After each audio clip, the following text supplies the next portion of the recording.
The Flaming Lips. Yoshimi battles the Pink Robots on XFM 104.9. I'm Ricky Gervais. With me is Steve Merchant and Karl Pilkington.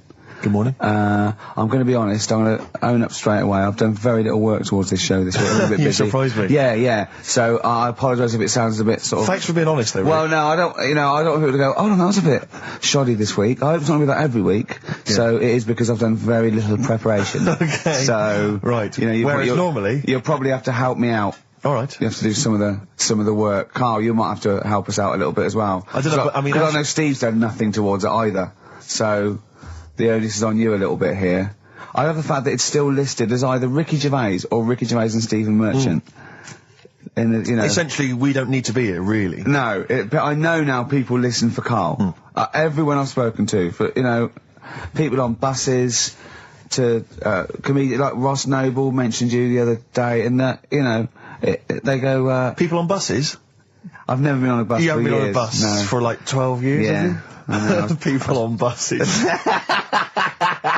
I don't know why I find that so funny. I just know the idea of you being on a bus. The idea of you handing over your fare. They're shouting out from the window. Right. They're going, I love Carl. Right. Yeah. I'm walking along. How much is it on the bus? 20 pence. No, come on, seriously, how much is it? One adult for Terminus, please. I love the fact, they do that thing where, like, if they're interviewing Paul Newman or someone famous... No, it's quid, isn't it? It's a quid. They always say, how much is a pint of milk? And that's supposed to prove if you're sort of still in touch with your roots or whether you're too big a celebrity. Yeah. You've got no idea how much it costs on the bus. Quid? It's not a quid. 120. No, it's not 120. Pint of milk, about 50p. 30p. Oh, brilliant. Wow. Well, because, it's fascinating, because you gave this stuff up before you became a celebrity, didn't you? You were always... Lazy. Because people always say to me, like, Ricky seems a bit obnoxious. Who says that? Well, no, they say, No. Who comes up to you and just says that? The guy on the tube did it. I swear to God, he came up, he said, I was watching an interview with Ricky, he said, he's not a nice piece of work. I went, he said, no, I've got friends like that. And it's like they're always talking, they're a bit irritating, and you sort of let them off because they're your mates. But I was going, well, hang on a minute. He went, well, two things, it's sort of my job talking, and being interviewed, essentially you do have to talk. Yeah, so about yourself. If that's his only criticism, then I'm not too bad. No, he didn't think you were funny either. In fact, he had a whole list.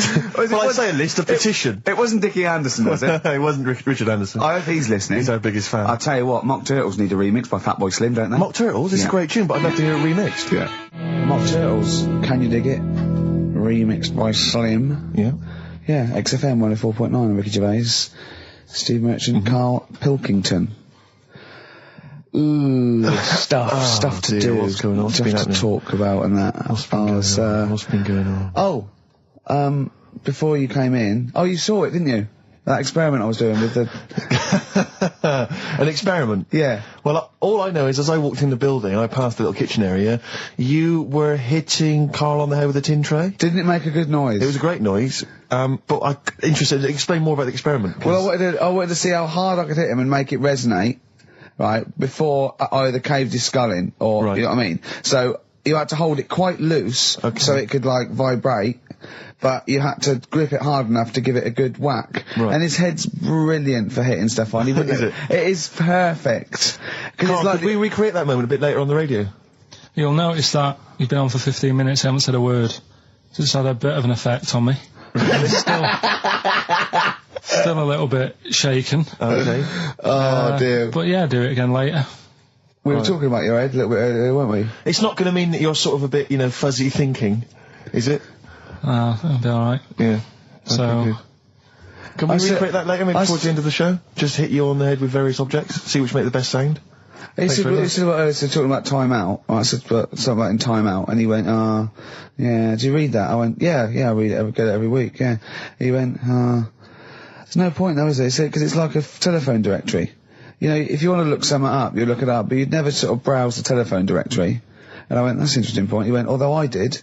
When I was in Scotland, I just looked up how many Macs there were, and there was 42 pages of them. How bored are you in your hotel room in Scotland to suddenly start working out how many people start with Mac? Were you sat in your room? There was nothing else that you could think of to do? I've been working. It's when we did the show from, XFM did some stuff from Edinburgh. Yeah.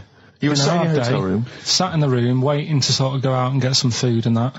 sat there. Why were you waiting to go out and get some food? Because we were all going to meet up. We're going to meet up with, with Simon. So you thought, I'm not going to switch the TV on, I'm not going to read a magazine. The telly was on, nothing was on, I wasn't impressed with anything that was on, so I'm looking around the room. I had a couple of the free shortbreads. I love the fact he remembers. Yeah. He remembers a specific biscuit he had. Yeah. That's fantastic. I had a couple of them, and then looked around, there was a Bible, and I thought, well, I know about that. Yeah. There's nothing in that I don't know. So, got the phone book up, and I immediately thought, there's a lot of Mac this and Mac that in Scotland, Macintosh, Mac Daddies. Macateer, there's loads of names, so I thought, I wonder how popular it is. I wonder just how popular it is. 42 pages of Macs. Did you count how many pages there were? Yeah. Did you just work out from the numbers on the bottom of the page, or did you literally No, I count them? counted. I counted. Right. And how many do you reckon are on a page? There's a lot in there. If someone could tell you approximately how many names they get on one page. How long did it take you, this whole procedure?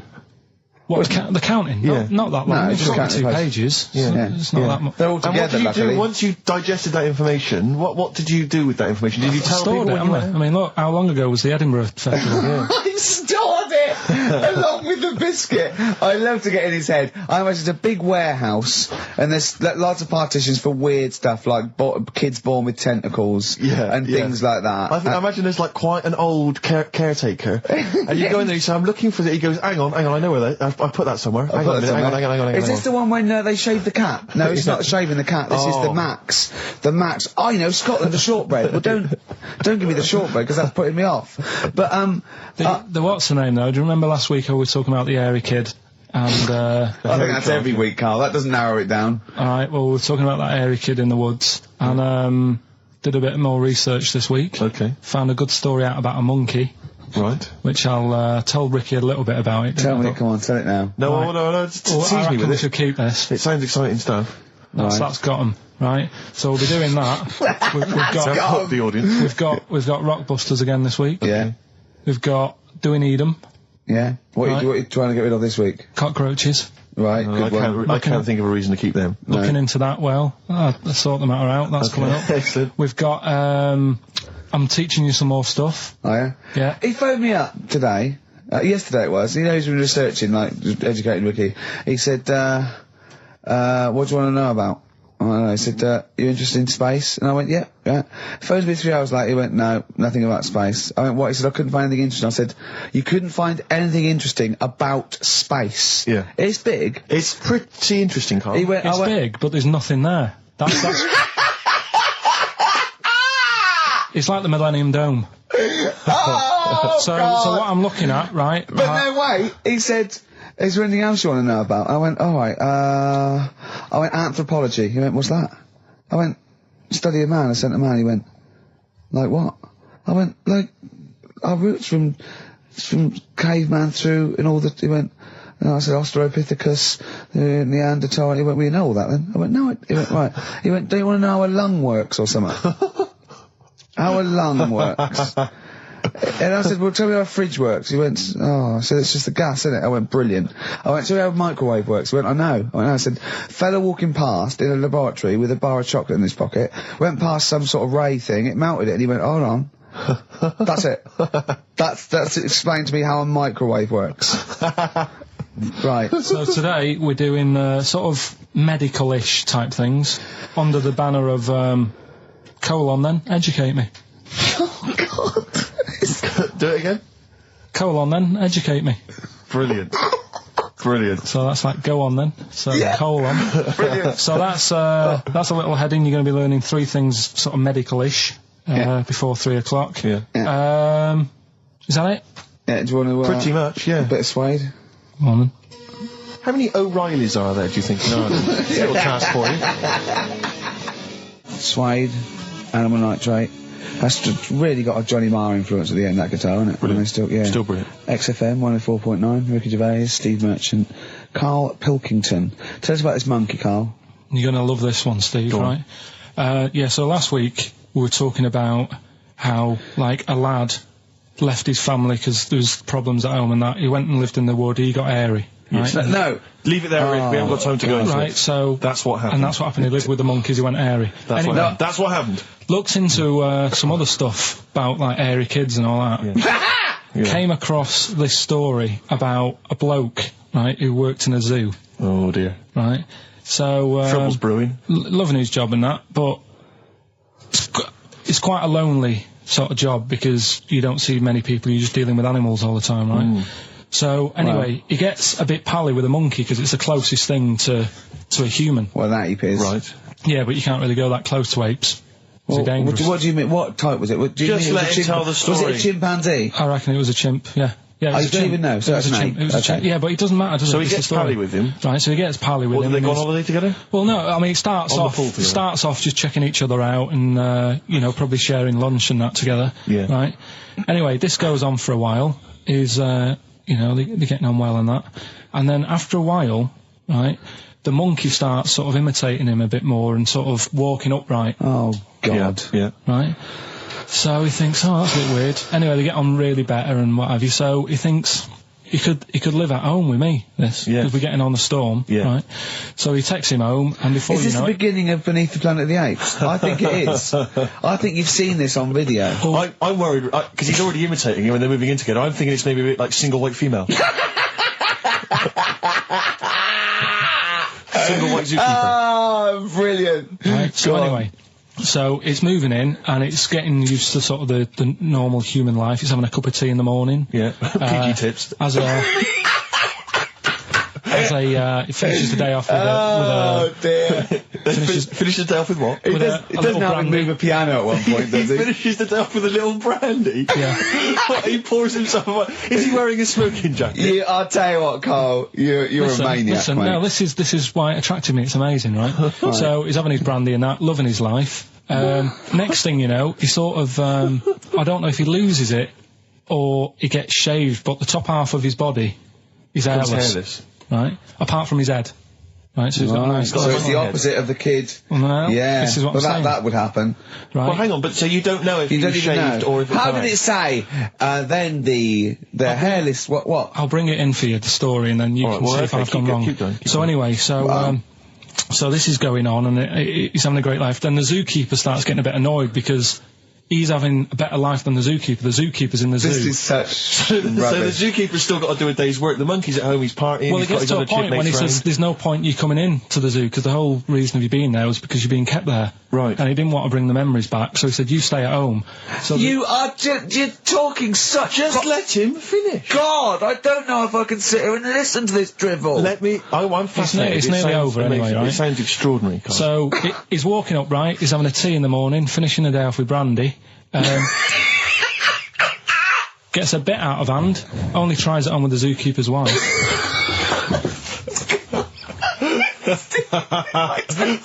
Make him go away, Steve. How does he do that? Well, because he's around humans a lot, he becomes a bit of a charmer. And, But what is it that he could do to seduce her? Pick fleas out of her? he didn't say. He's but- built. He was built. Yeah, it's well known. so what about that? What do you mean, what about it, Carl? It's obviously not true. It's obviously not true. This wasn't on the internet. This was in a book, so it's not a quick joke and just put it on a website. This is in a book. I don't understand how the I monkey... love that he becomes a charmer. He's got better taste in brandy. Exactly. And he, that What is- was it that he was doing that seduced her? I don't know. Maybe because he was at home more than the zookeeper was. But what would he be doing, I Carl? love the fact that- He's not going to be talking with her. They're not going to be playing like Trivia Pursuit. Maybe she liked the silent type. He didn't go into that. He just said that's when the trouble started. Carl, anyway, go on. Right. Is that what Suzanne did when she brought you in? Feeder. Just the way I'm feeling. XFM 104.9. I love that. Carl, you're panicking. You've just remembered a song from your childhood, and I don't know what you're talking about. But I'm going to give out a number. Please take this number down if you can help, Carl. It's 08700 800 1234. Right. I'm not that bothered. We were talking about a track from the 60s, Yeah. Mighty Quinn, Yeah. and it was on the same compilation. My dad had a tape in the car, and the tape was always on in the stereo thing in the Yeah. car. And I used to sort of sit through all this stuff I didn't like, but knowing that coming up soon was a song about a monster with purple eyes. It wasn't monster Puff the with Magic purple Dragon. It wasn't that. A monster. There must be something else about it that give people. Do you remember a chorus or a few lines? It says something like, it was a one-eyed, it had big eyes, purple, and it eats people or something. The big-eyed purple eater. Wasn't there a song called something like that? The big-eyed purple. And it was a hit, I'm was it? sure there was. A song which is something like the intergalactic purple eater or something like that. It's a novelty song. Rubbish. What, by the Bonzo Dog? Yeah, it's that sort of thing, yeah. I'm sure Well, if you know what Carl... Look, the telephones have gone mad! Yeah, well, we'll find out in a bit. I mean, I'm not that bothered, I'm not going to buy it. It's just that we were talking about songs and that. It'll be good to know who it was, but... Yeah. Right, Rockbusters. Okay, now how long, where did you get the phone? What, do you want to just answer Well, that? answer the phone, so just answer the phone. See what it is. Just see if someone's... Hello? Hello, mate. Alright. Yeah, that song, I don't know if it's by, or is that what you want? That's the bit I wanted, really. What's the name of the song? Well, you know how it goes, it's like, born nights on a dawn at a bit. Yeah. Oh, yeah. Sorry, I don't think you've helped much, though. You can't remember what it's called or who it's by. Well, no, I mean, I know the tune, but that's about it. But he's It done seems well. to me- Steve, yeah, he's done well. He's given up his spare time to call in and sing us a song. Don't diss him. Rick, I'm concerned he's just only marginally remembering it more than Carl It is. was actually in, I think it was in the Blob, no, it was in something like the Blob, actually. I think Steve McQueen was driving away and it was running in a sequence. This is so very familiar. See if thanks very much, mate. See if we can get a title off someone. And XFM. Hello, yeah, I know the name of that tune. Go on. It's the Purple-Eyed People Eater? Yeah, that sounds about right. And who's it by? Yeah, well, I'm just at work and, Who is it by? It came to my mind. Do you know who it's by? I don't know who it's by, mate, sorry. This is not enough information. I wouldn't phone in We if I only didn't had half ask the Lewis, information. but we asked him just what the tune was. But I want someone like Paul Gambaccini to call in. He knows what chart position it got to. Okay, right. Thanks very I don't much. think this is enough information. That's two people. The thing We barely is, got if any you know the information title, from. we can put it in the internet, can't we, and find out who did it. Yeah. That's full of Brilliant. information. Well, thank you very much for Yeah, calling in. I don't know why they bothered, frankly. Right, listen, Sorry, Rick, no, I mean, I just think if you're going to bother to call in a radio station, have the facts. Have all the facts you have. Well, he hasn't got the facts, and he runs the radio station. He doesn't run it. They keep him here like a mascot. He's like a pet, isn't he? They have him running around the office. God. Now listen, it's Rockbusters. I've got the prizes here. Rick, I'll be honest with you. I mean, we've given away some shoddy stuff in the past. This But is it's the worst absolute collection. tat, is it? This is really scraping the bottom of the barrel, Carl. I mean, Hold on, the how phones many are going more mad. of these can we give away? If you're still phoning, hang up because we're not going to bother anymore. We're really sorry about that. Maybe email us or something. How many of these can we give away? Rick? Look at that. It's only Fools and Horses. It's the Christmas special from not this year, the year before. Yeah. I mean, we have given away so many of these. I imagine there's charity shops throughout London. Throwing them away. Yeah, throwing them away. Yeah. So we got that, dear. and if you didn't watch it, if you weren't one of the 20 million that watched it. Blue-eyed, fat-legged, purple-eater people, if they had a big and had a big move. It's something like that. And once again, the best chill-out album ever, with, this pretty much rubbish. It was a big blue. Actually, no, the songs were okay, but Purple-eater. it's just basically a collection of songs you might have heard on adverts. So enjoy that. Oh god, this one again, the best air guitar album in the world, volume 2. This is no longer an entertainment show. This is three people chatting to each other now and again. Sometimes we remember it's going out. Sometimes we just take a call for our own amusement. I mean, It's the same price again. It's the David Attenborough compilation of DVDs, which I'd be very surprised if actually makes it to you. I imagine someone here will have had that long before we post it. Oh dear. There's a T-shirt in here. XFM 104.9. You get sent a lot of Just in case you're wondering what you're listening to. You're listening to. This is a What is that? Quicksilver T-shirt. What is That's that? fine. What T-shirt is that? That's a T-shirt made by the Quicksilver people. So if you're a bit of a surfer dude, and by the look of the size of it, you're a midget. You can't say midget. You're welcome to it. And this is, I think, the piece de resistance, Rick. I mean, because you know the kind of fans we have. They're pretty cool cats, pretty groovy guys. Yeah. So I imagine they'll be loving on DVD Doctor Who, the Aztecs. That's one of William Hartnell, the first Doctor's classic episodes on DVD God. there.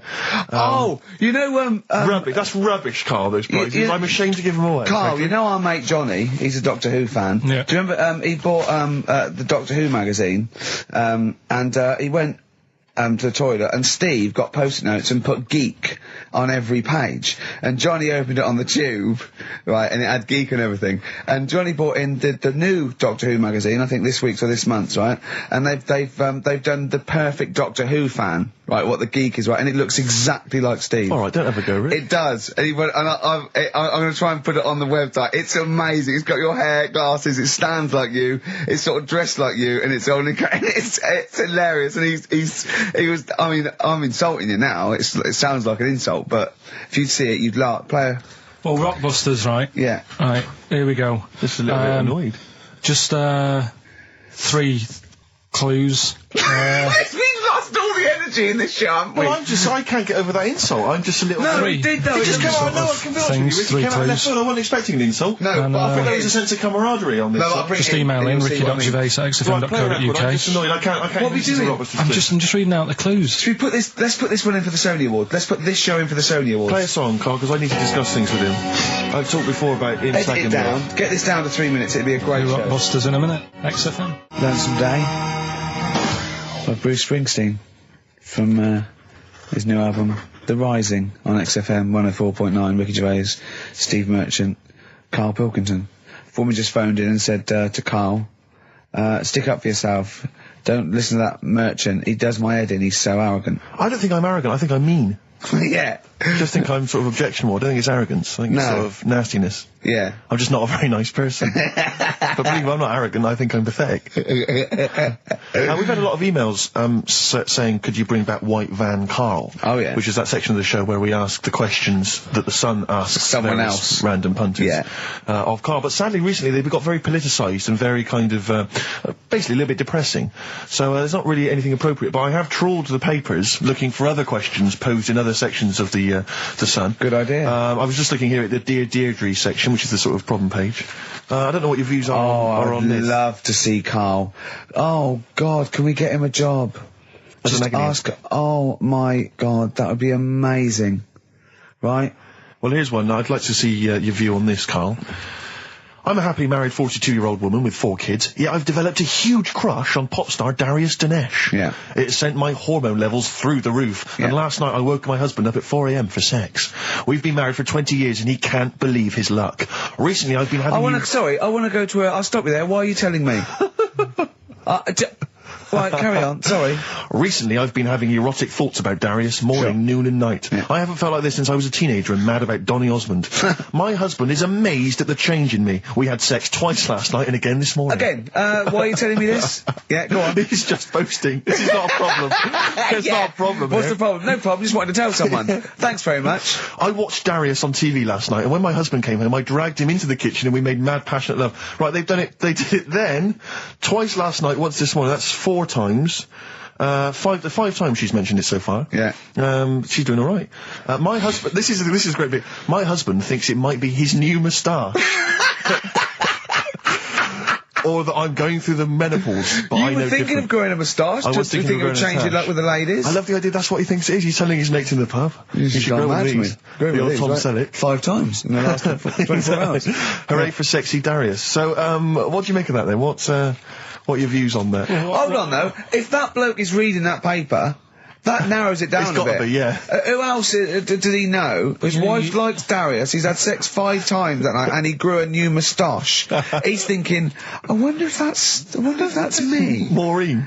Yeah, go on. But what's your concern? Because I'll tell you what her problem is. She's worried that, the reason that she's now kind of overly excited and she's having this great sex with her husband is because she's actually fantasizing about someone completely different, younger.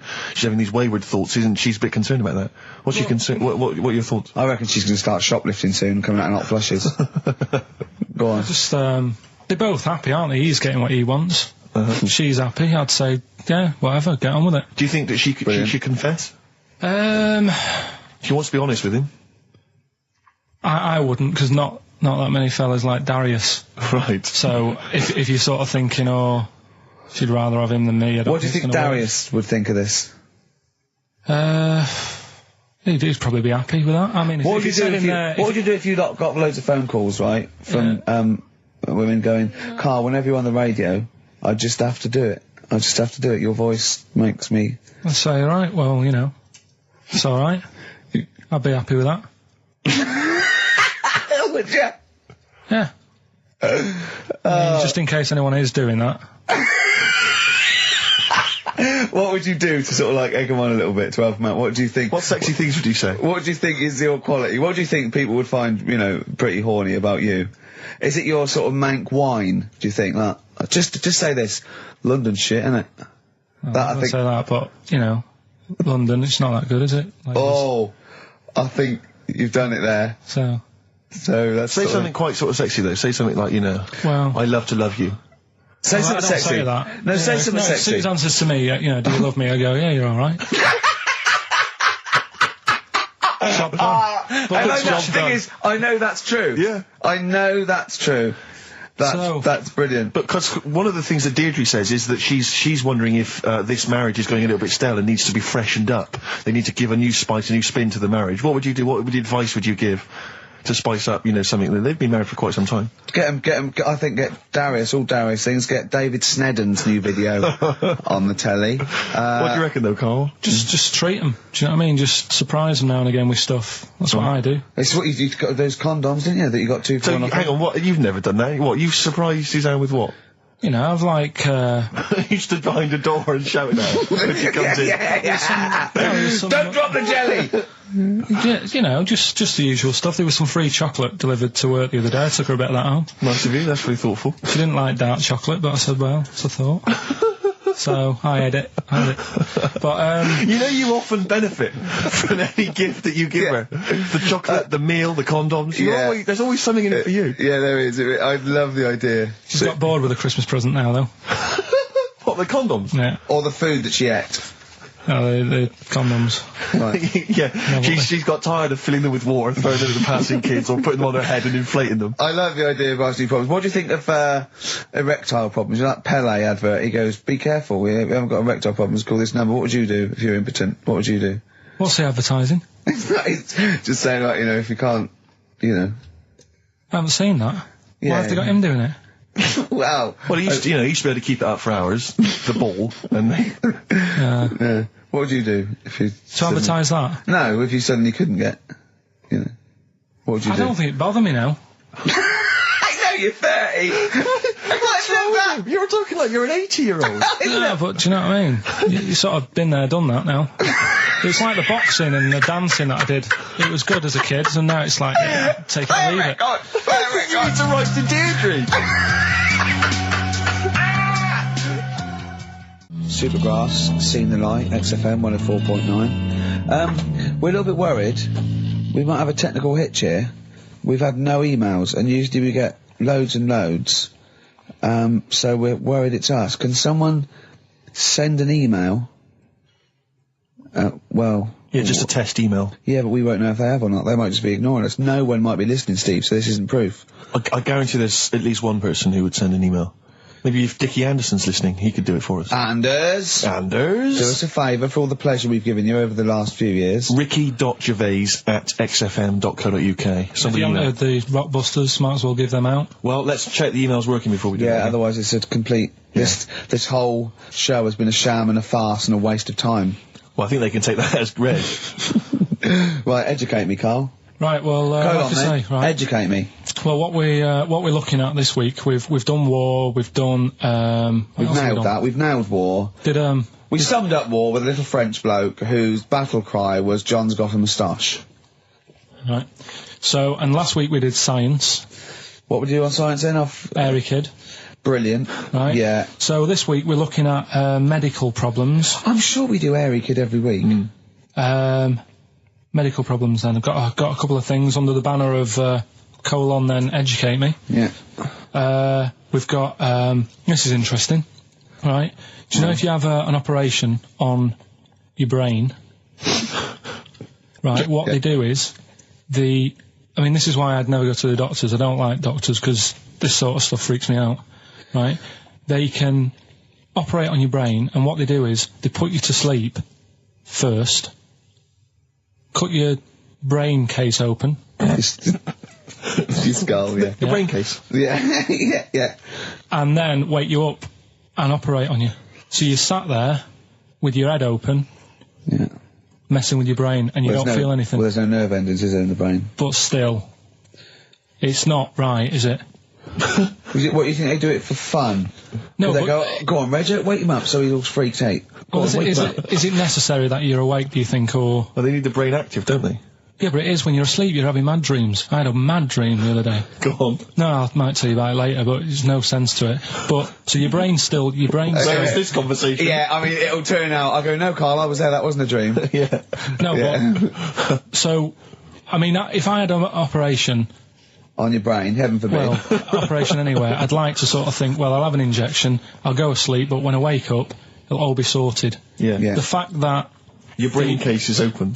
and they wake you up and you think, oh, is it all done? And they say, well, have a look in the mirror. And your brain... See, I don't think they do that. I don't think they try and frighten you when you're doing an operation. Yeah, I don't think that you go about your business and they sort of follow you around, dabbling. Yeah. No, but it's almost like they are having a bit of a laugh with you. Right, well, I'd just like to say now that they don't. Anyone who's going in for an operation on their head, do not ever listen to anything But Carl says. why have you got to be awake? Because you'll be bored anyway, you'll be sat there. Well, they give you a telephone directory, look, and they say, look how many Macs are in there. That's the Scottish telephone directory. And, you know, time flies when you're counting that sort of thing. No, but do you know, like, when you... What are you telling me? What are you I'm just asking saying me? how weird it is. It's weird, isn't it? It's like, do you know when you go for a haircut, right? It's a bit embarrassing. Well, I don't anymore, but when you go for a haircut, it used to be... When you go for a haircut. It used to be a bit embarrassing when, like, they'd wet your hair and they'd make you have that sort of Hitler cut because your hair's wet, and I used to hate it, and I think, do you have to do that? Do you know what I mean? You know It's what I mean, similar. don't It's you? very similar to open skull No, surgery. what I'm saying is, it's almost like barbers like to do that to make you look daft and feel daft for a bit, and there's women coming in and out, and you're sat there with a daft haircut. Yeah. And this is what that reminds me of. Do you think they do it in a shop window? This brain operation? I'm just saying, it's a bit Do you weird. think, why are we doing it in John Lewis's? Just so more I people love can the idea that that's what doctors are doing. Let's make this guy look a bit stupid. Yeah. Open his brain Look case. at the twatty look with his brain out of his head. Take a Polaroid. Reg, take Yeah, a Polaroid. Look at him. Look at his face. Right, clock his face when I give him the mirror.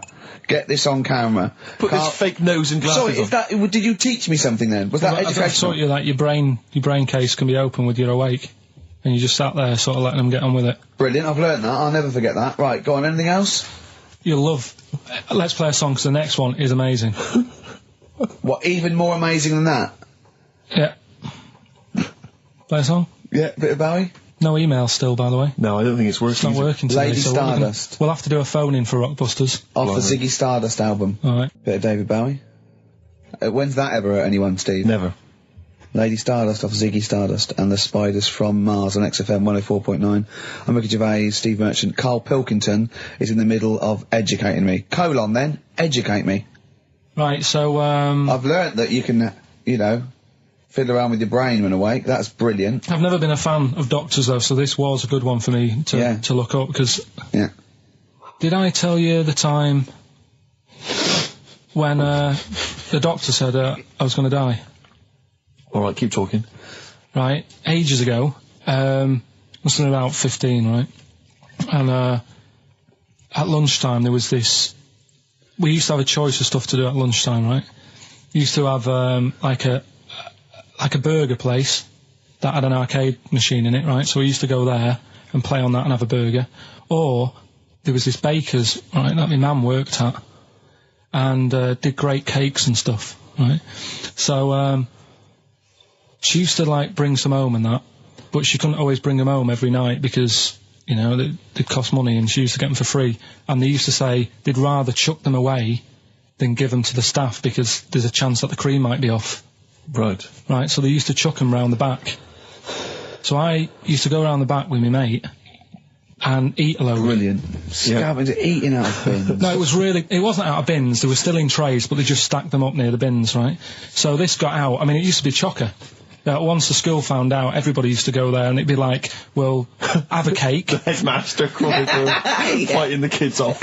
Right, so I'd have, you know, you'd just eat, I don't know, 6 jam donuts or something, and then you'd spend your dinner money on the arcade machine. Brilliant. Right? So it was a good afternoon, really, right? So you'd do that, and this one day I must have had 6 or 7 jam donuts, a few Congress tarts. What's a Congress tart? I love them, I can't get them in London, right? So I'd have some of them. if anyone can get a Congress tart for Karl in London, please let him know. So anyway, this day, that was just a normal day. Do you know what I mean? You'd once, twice a week, you'd have a load of cake. In your life, Yeah, So normal anyway- day in your life. Were the frog boys there with the webbed hands and the big heads? So- and the horse in the settee? Yeah. But the day after one of these days, I had really bad cramp in my belly. Right? I was like in agony, could hardly walk. So I said to my mum, You could hardly stagger to the free cakes. So, I was in absolute agony. I said, I don't like doctors, but you'll have to get a doctor in because I don't know what it is. I can't walk. She gets the doctor round. I won't say his name, but he said, well, doesn't look like he's got long left. Blimey. So I was a bit like, hang on a minute, I've only had a few cream donuts. Yeah. My man was panicking. Sure. He went. My dad came in from work. She said, something's really bad with Karl. I think it's serious. The doctor said he ain't got long left. So he said, what? He said that and just left. So she said, yeah. He said, I'll have to call him then. So he called him up, said, what's all this about? Karl hasn't got long left. How long's he got? So he goes, I was only messing. He's just had some bad cream. Can you believe that?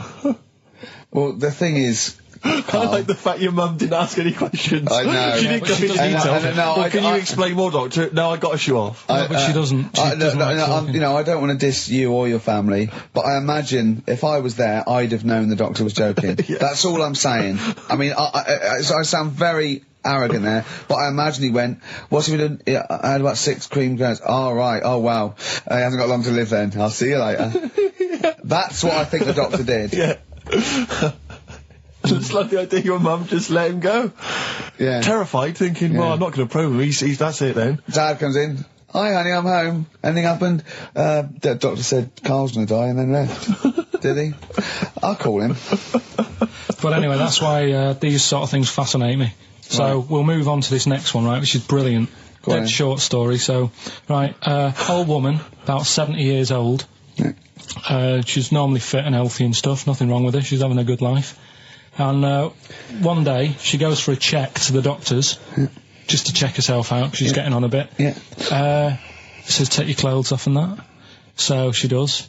And checks her out. Says, yeah, you're looking good, you're looking good. Turn round. He said, oh, God. He says, you got a tumour on your buttock. Right?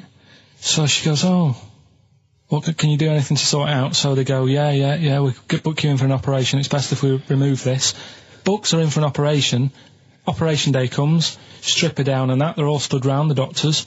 Start to operate. It only turns out it's a pork chop that she sat on 5 years earlier and it had stuck to her buttock. Right, Karl. I can forward you. Listen. Serious. Right, okay, Karl, I'm telling you now, I'm leaving. I'm never doing this show again. No, I'm serious. Honestly. You're talking, I've never had such you are, play a record. I couldn't believe it. What do you mean you can't believe it? Stop the record. Right, okay, right, what do you mean you couldn't believe it? No, when I read it, I said, I've got to tell Ricky This that. woman had a pork chop stuck to her arse for 5 years, you mental case. Of course she didn't. Doves, caught by the river. People are going to think you're thick, Karl. Well, they can think what they want, because if they do their own research, they'll probably find the story. Because it won't have happened that many Karl, times. think about it. I mean, how could an old woman have a pork chop stuck to her arse for 5 years? She said she couldn't remember even making one, so she was as surprised as the doctors were. But hold on though, she presumably must have sat on it naked. Yeah. Didn't that bring back any memories? I know it's weird, but Karl. But why would it stay there? Why wouldn't it fall off when she had a bath or a shower? Grease. What about a bath? But why didn't the doctor realise that when he first looked at it? Yeah. Was he not paying attention when he said, I think it's a tumour? Didn't he not look a bit listen, closer? think about it. A pork chop stuck to your arse for 5 years. You're naked, you sit on a pork chop, you go, nothing. Yeah, there's nothing weird about that. I can't feel anything. Even if you had a dead leg, the time you that pork chop, what else you got dressed? well, she might have not have done that much. She's old. She probably just sat down and didn't move for a bit. And over time, it's stuck, and then... What do you mean over time it's stuck? Do you think the longer something there, the more it stays there? Look, I know that's why the I pork picked chop it. goes, well, we've been here a year, we're Richie, not going to move now. I don't think we're going to move now. I'm quite, attached to this buttock. I think I'll stay here for another 4 years until some doctor works it out. I love the idea they got her into hospital, they gave her the bed baths, they got her ready for the operation, they laid her out. They were just about to take the get the scissors or the knife, make the incision. Hang on a minute. This is a pork. This is a Bring pork me a frying chop. pan. This is a pork chop. Right. crazy, Well, okay. Well, if you're happy with it, then I'm happy with it. Fine. Right, That happened then. So did the shaved monkey who got off with a wife. Fine. Rockbusters then, we've got a problem with the email this week. Yeah. So Least of our problem, I think. they're not coming through, so I'll give out the clues again, and then you can call in on 08700 Only call if you know all 3, you can rattle them off. Yeah. We'll do it during the next record. So Yeah. the number is 08700 800 1234. Right. 08700 800 1234. Right, okay, so you got that. So And the call 3 in if you know all 3. Yeah, the 3, just to recap. I've got 3 other jumpers like this one, the initials FT. That bunch of people can't make up their minds if they want to sit in the sun or not, right? That's C.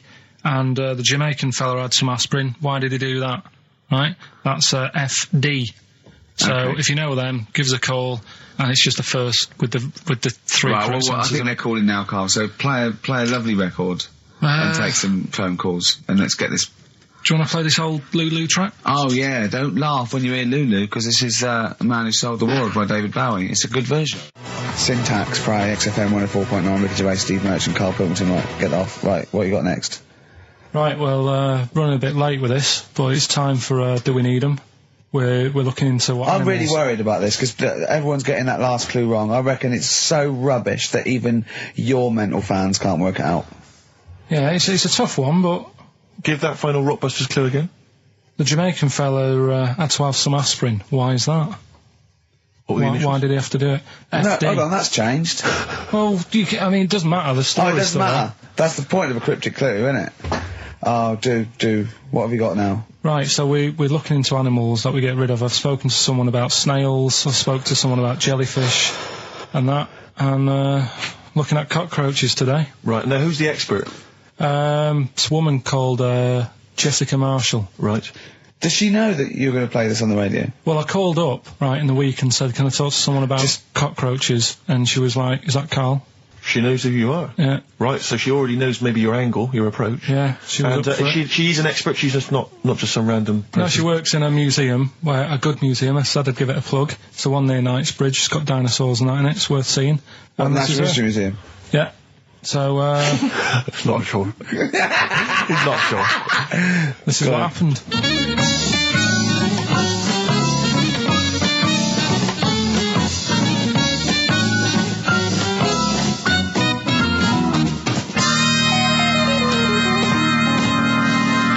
Now, what I'll do, I'll tell you as much as I know, and then you can fill me in if I'm right or wrong.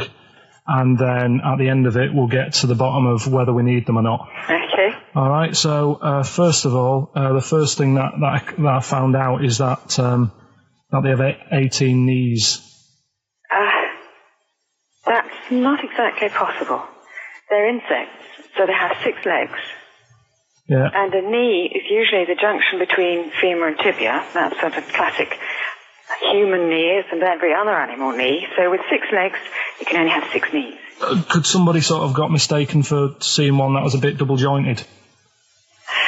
I think you're grasping at straws or something. All right. Well, we might have to come back to that one then. Okay. They can hold the breath for 40 minutes. Well, they don't do that because they don't breathe in the same way as us. They breathe through little spiracles, holes down the side of the body. So, no, they're not a very apt simile because the method of breathing is so different. What do you mean? Because insects have a totally different system. They don't have lungs in the way that we do, and just breathing through one part of the body. They're actually breathing through every segment of the body all of the time. So even though they've got their mouth shut, they might be able to Their mouths slide. have nothing to do with breathing. So Only just feeding. So you see, maybe that's where someone's gone wrong. Someone's got hold of one and sort of taped its mouth up or something and Thought it was- got bored after 40 minutes and Again, said, well, we'll that's call a it pretty right. unkind thing to do to an insect, even to a cockroach. Yeah, but it's all... Can't do that. Yeah, but... No. Pretty unkind thing to do anything, even a cockroach. something else I found out. Yeah. They can live for a week without an head. Well, that's true if they don't bleed to death in the process. But the weird thing is, when I told you that they had 18 knees, you seemed a bit sort of like, don't talk ridiculous. But then we're talking about an animal that can live without an head. So there's a little bit of truth in that one, yeah? Yes. Why, when it was invented, has it got that facility?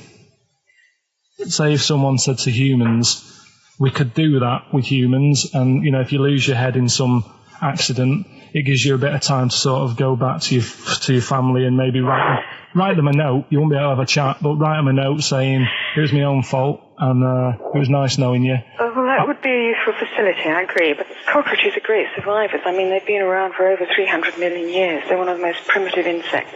All right. Well, I've also, is it true that they do a lot of resting? Apparently they can sort of rest for 75% of the time.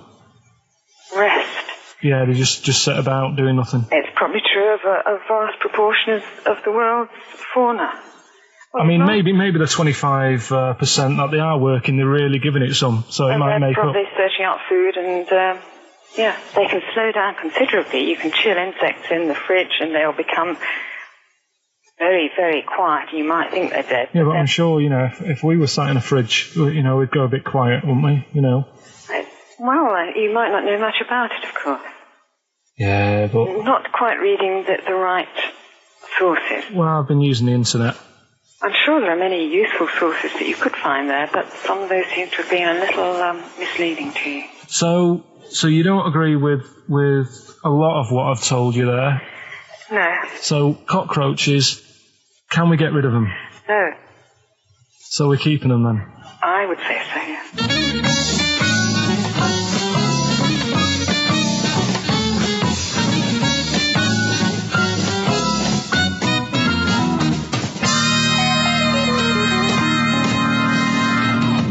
I think we should get her on more often because she sounds like she'd be a bit of an ally, really.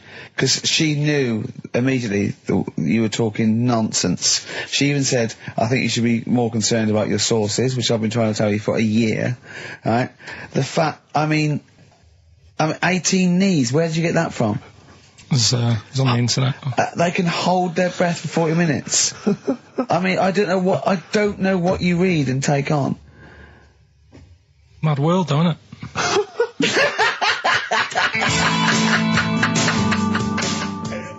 Right. The Cure, obviously. Yeah. That song. Right, Carl's been taking phone calls for these clues. Right, and so everyone's been saying the same thing for the last one. He's been going, no, and I'm worried. I'm always worried. FD. I just overheard him on a call there going, what have I been saying? Oh, no, it's FP. Dickhead. Right, give me the clues out. It's a roll-up. Right, tell people. We're really sorry to anyone who would have got that right. Okay, right, do the clues quickly. Tell them it'll be a rollover, so we have to do 3 new ones. Do you not write these down, You're such a... I don't write the answers down in case Ricky looks over the thing and sees the answer. Why would I cheat? I'd rather you do something right with your life. Right, well, the clues were I've got 3 other jumpers like this one. Yeah. That was FT. Yeah. They got that. 4 tops. Yeah, that's all right.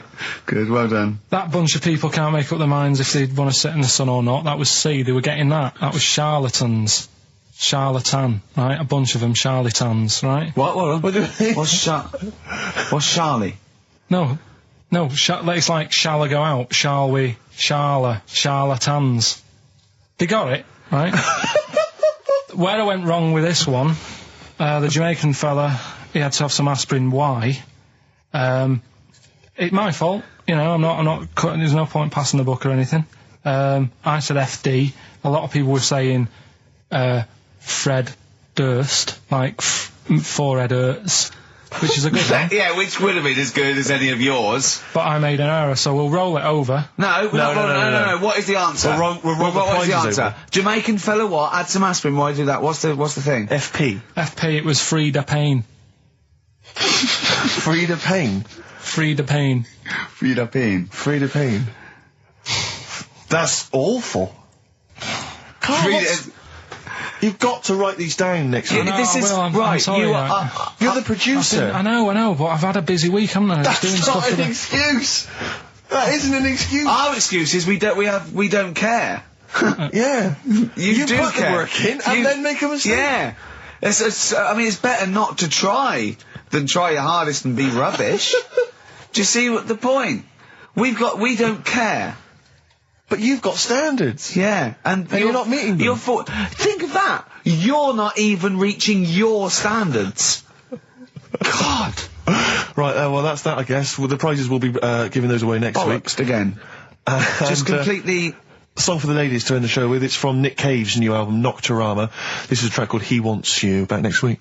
Remember, free to pain.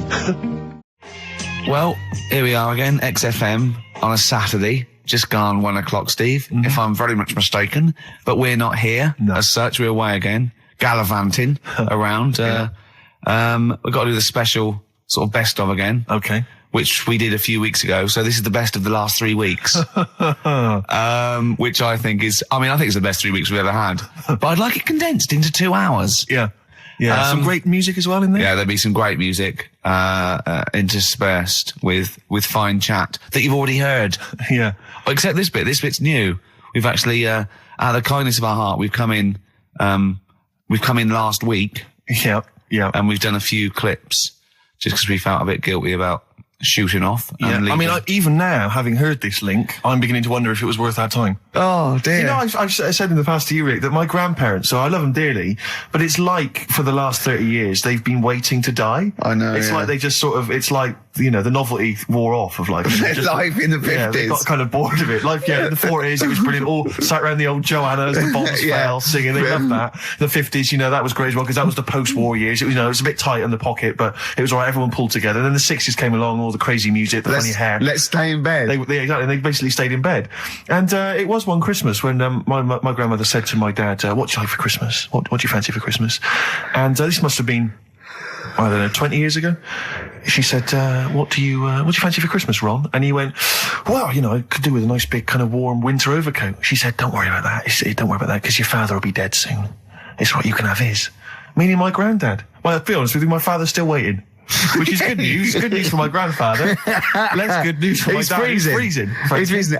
He finds out, how is he today? He's fine. Oh, okay. Oh, I'm freezing. It's such a weird mindset, that. I think that, to me, is what sums up people from that older generation, the 40s and 50s. And it seems to me that you've got that kind of mindset. It's like you were born in the 30s. And whenever you talk of your childhood, it's like you had like a baked potato to take to school. And a hoop and a stick is a Christmas gift. The other thing is, I think that that sort of generation, it seems that the man is dependent on the woman. There's a total dependence. Oh, absolutely, If she dies, he's done. Yes. He's done for. It just pine away. If he dies, she's got 30 years of pottering. Absolutely, yeah. Do you know what I mean? And going to, like, you know, the youth club and the church. I know what you mean, yeah. It's sort of like that. It's sad. Of course, it's sad for them, but it's not the end of their life. No, sure. And it sort of is the other way around. I don't know why that is. Yeah. It's terrible. That's a little melancholy thought for I know, Christmas I've really you brought it down, you've brought it down, I've brought it. This isn't a nice show at all, this is terrible. Well, we're going to have people just killing themselves. What? Well, I didn't really want to make it a Christmassy type show, because I don't really like it. Oh, he's done it again. Well, you did Christmas once, didn't like it. No, my dad always said... Oh, right, steady on. Dad said Christmas morning was for, like, you know, for me, so he used to stay in bed. So he never... That's brilliant. That's a great thing to say, isn't it? Yeah. Christmas morning's for you. Run wild. Do what you want. Just don't bother me. I'm going to Honolulu for 2 weeks. That's great. Dad, it's Christmas. Do I have to do anything? No. So my mum used to get up, because she used to like to see my face light up, you know, when I open my presents. And then, to give fireworks. And then, I'd have to go to my bedroom from about 6 o'clock onwards, because, like, my mum and dad were into having big Christmas parties, and I wasn't, like, old enough to go. Right. So they'd say, right, you know, you've had your fun there, you go up to your bedroom, stay in there. Really? Yeah, I remember one year, right, I got a train set, that's what I wanted. Yeah. Right? It's brilliant. Playing with it all day. I thought, I don't mind about the party, I'm happy staying up here, playing with this. Brother comes in. He's had a few, right? He's going, yeah, give us a go on your train. How old is he? He's a bit older than me, so he might have been like, let's see. Well, let him be 18. Probably about 18, 19, and something like that. I had a train set, so I don't know, about 14. Something like that. Yeah. Right, so I'm playing on that, loving it and stuff. And then he comes in and goes, oh, give us a go. He turns the transformer up to like 14. He went really fast for about 5 seconds, broke it, and then he went back downstairs. Wow. So Christmas, I hadn't even got to Sounds Christmas like Day. the Conservative government with British Rail. Satire, that is. Rick, I just thought that there's satire. It's If there's any satirical shows listening or it magazines, doesn't work in any way because there's the analogy falls down apart from there being a train. think it through though. British Rail was trains, and the government broke the trains in many. Well, they didn't break them, like not officially breaking them, but they kind of. It does work. It's perfect. Oh, I'm pretty pleased with that. And I can't. And no one's asked him to be on. Have I got news for you? It's weird, isn't it? Because it's strange that when you've got a satirical mind that's as quick as that. Yeah. All and right. it's broke your little train set. So what did you do? I just watched telly and had some sausages. I bet you were happy with that though, weren't you? Oh, it's a bit annoying though, isn't it, when your main present of the year's been broke. And did then, it ever get it fixed? No, that was it. Put away. I'm intrigued why your parents wouldn't let you come and join in the festive fun. Was it like really debauched down there? Was it like eggnog everywhere? Well, no, but I mean, that's fair enough. 6 is a little bit early, but I just think, you know, if you're a kid, he had his fun, put him to bed at 8 maybe. And Do you think so on Christmas Day? I thought that was a day for family. Well, not if there's a party going on. And Well, then don't have the party on the Christmas Day. Well, that's another option. Yeah. Your parents are weird, aren't they? A strange breed. Well, I think that was the year, right? You're talking about buying presents and stuff. I think I did treat my mum to. I didn't buy my dad anything. I think that was like when I got a bit older, he used to get me dad something because he wasn't that bothered anyway. No. So, got me mum. There was a cheap shop, right? Of course. Thank God for that. Called Snips. Right? So I went in there and I thought, let's see what I can get her. And remember Victoria Plum? I don't think so. Well, it's like a fairy character. Right. Right. I mean, mum's into gnomes and stuff, right? So I thought, right. She must be pleased with you then. Victoria Plum. I was thinking, is that one of the neighbours? Is it like a brandy Do you liqueur? remember Victoria Plum? Victoria Plum. Victoria Plum, yeah, it's like a little fictional sort of character, right? Okay. So I saw it, I thought, yeah, she'll love that, right? So I did my paper round, saved up for 2 weeks, right? Got that sorted, went to Snips, bought the Victoria Plum. Next day, I'm in town with her, right? So I think, I know what I'll do. I said, come in here a minute, right? So we go in and we're looking around and I tested her, right? I went, look at that there, that's all right, isn't it? And she goes, oh, it's bloody awful. Oh, Carl. Oh, Carl. Oh, God. So then Christmas Day comes. I said, don't bother opening it. She said, no, why? I said, Oh, "Don't." no. Why did you still give it to her? So, well, it was too late. I'd already bought it. Oh, Carl. So she opened it and I was like, and she said, oh, that's nice. I said, why are you saying that? I said, the other day, she said, it's bloody awful. She said, oh, no, I thought you were pointing at something else. Oh, no. So that's why I don't get anyone anything anymore. Oh, God. Play record. Oh, God. Oh. XFM 104.9. We're not here. This next clip is one of my favourite clips. Look, it needs no introduction. Here it is. Something else we're giving away. Go on. The Shining. It's just more throwing away, isn't it? Once again, Is it on video? Once again, it's on VHS. Just because you buy it out of your own money, Carl, stop being so mean. And I want to watch it tonight because it's one of those films that... So you're going to watch this video and then you're going to send it to someone as a prize. Yeah, it's one of them films that... Sorry, what, you just said yes to that without blinking. Well, yeah. You don't think, like, Les Dennis doesn't have a quick go in the car on Family Fortune before he gives it away? It costs Jim Bowen has $5.99. a go at those his and her towel racks. It costs $5.99, Carl. Okay, this is Carl in the classic The Shining. And what's the question? Well, we might ask that afterwards. Okay, then.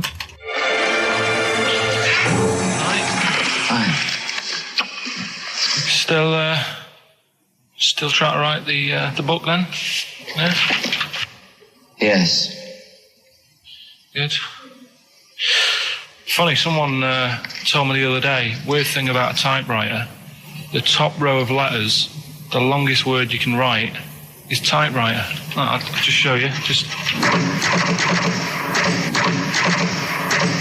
That's weird, isn't it? It's just the typewriter being... You're not in the mood, are you? You're in one of those grouchy moods again, like you get into when you're writing. I'm not being grouchy. I just want to finish my work. Yeah, just being a bit funny, a bit offhand and that. Let me explain something to you. Go on. Whenever you come in here and interrupt me, you're breaking my concentration. You're distracting me. And it will then take me time to get back to where I was. Understand? Yeah, but I just was coming in to try and cheer you up. You know, if you... I mean, I'm full of ideas as well. You know, if you're having a problem coming up with stuff, got loads of stuff, loads of ideas you could write about. The other day I read about this airy Chinese kid. What do you want me to do about it? No, it's just that it could make a good book. Do you know what I mean? Sort of follow him round. That's swell. Well, I'd buy it. You know. But if you don't want to know, don't bother doing it. But do you know what I mean? It's just airy Chinese kid. It's weird because they're not normally that airy over there. Yeah, this kid caked in it. But if you don't care, I wouldn't touch one hair on his goddamn little head. You don't have to touch any hair on his head. Like I say, he's covered. Leave the head alone if you want. Touch his hands. He's totally covered in it. But I love the little son of a bitch. Well, don't go that far. You haven't met him, but I can sort it out. I'd do anything for him. I don't think you'd expect that much. Just take him to the barbers 3 or 4 times a week. You know, he's a good little kid. In fact, I'll do it. I think I'll write a book on him. Yeah? How do you think you can handle that? Yeah. You're not too busy, are you? Well, yeah, I'm pretty busy. I've got to sort out some monkey facts for the show this Saturday, but I reckon I can still... Why don't you start right now and get out of here? All right. I will. If you're going to be like that. Couldn't borrow a pen, could I? See you later. There you Haunting. go. Haunting stuff there. Karl Pilkington in The Shining. You know, in the film, Jack Nicholson goes crazy because the suggestion is he's maybe possessed by demons that maybe are in the hotel. But, you know, if I was stranded in a desolate hotel, removed from all human contact with Karl, I'd go mental with an axe without being possessed by demons. That's more chilling to me, trying to get some work done and you keep wandering in. I'm trying to get Karl to spend a couple of days in the caravan with me, just for the hell of it. And he won't. I've offered him money, won't I? I think it'd be a great laugh, won't it, Karl? Oh, yeah, great. That would be terrifying. No, I want to film it. I just want to film it. Like a little video diary. There's Karl there, he's just waking up.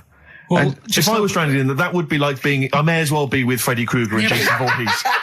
That's more scary. the thing The two of is, you. Ricky doesn't mess you about as much as he messes me about. No, you see, you've given him an inch. You've given him an inch and he's taken a yard.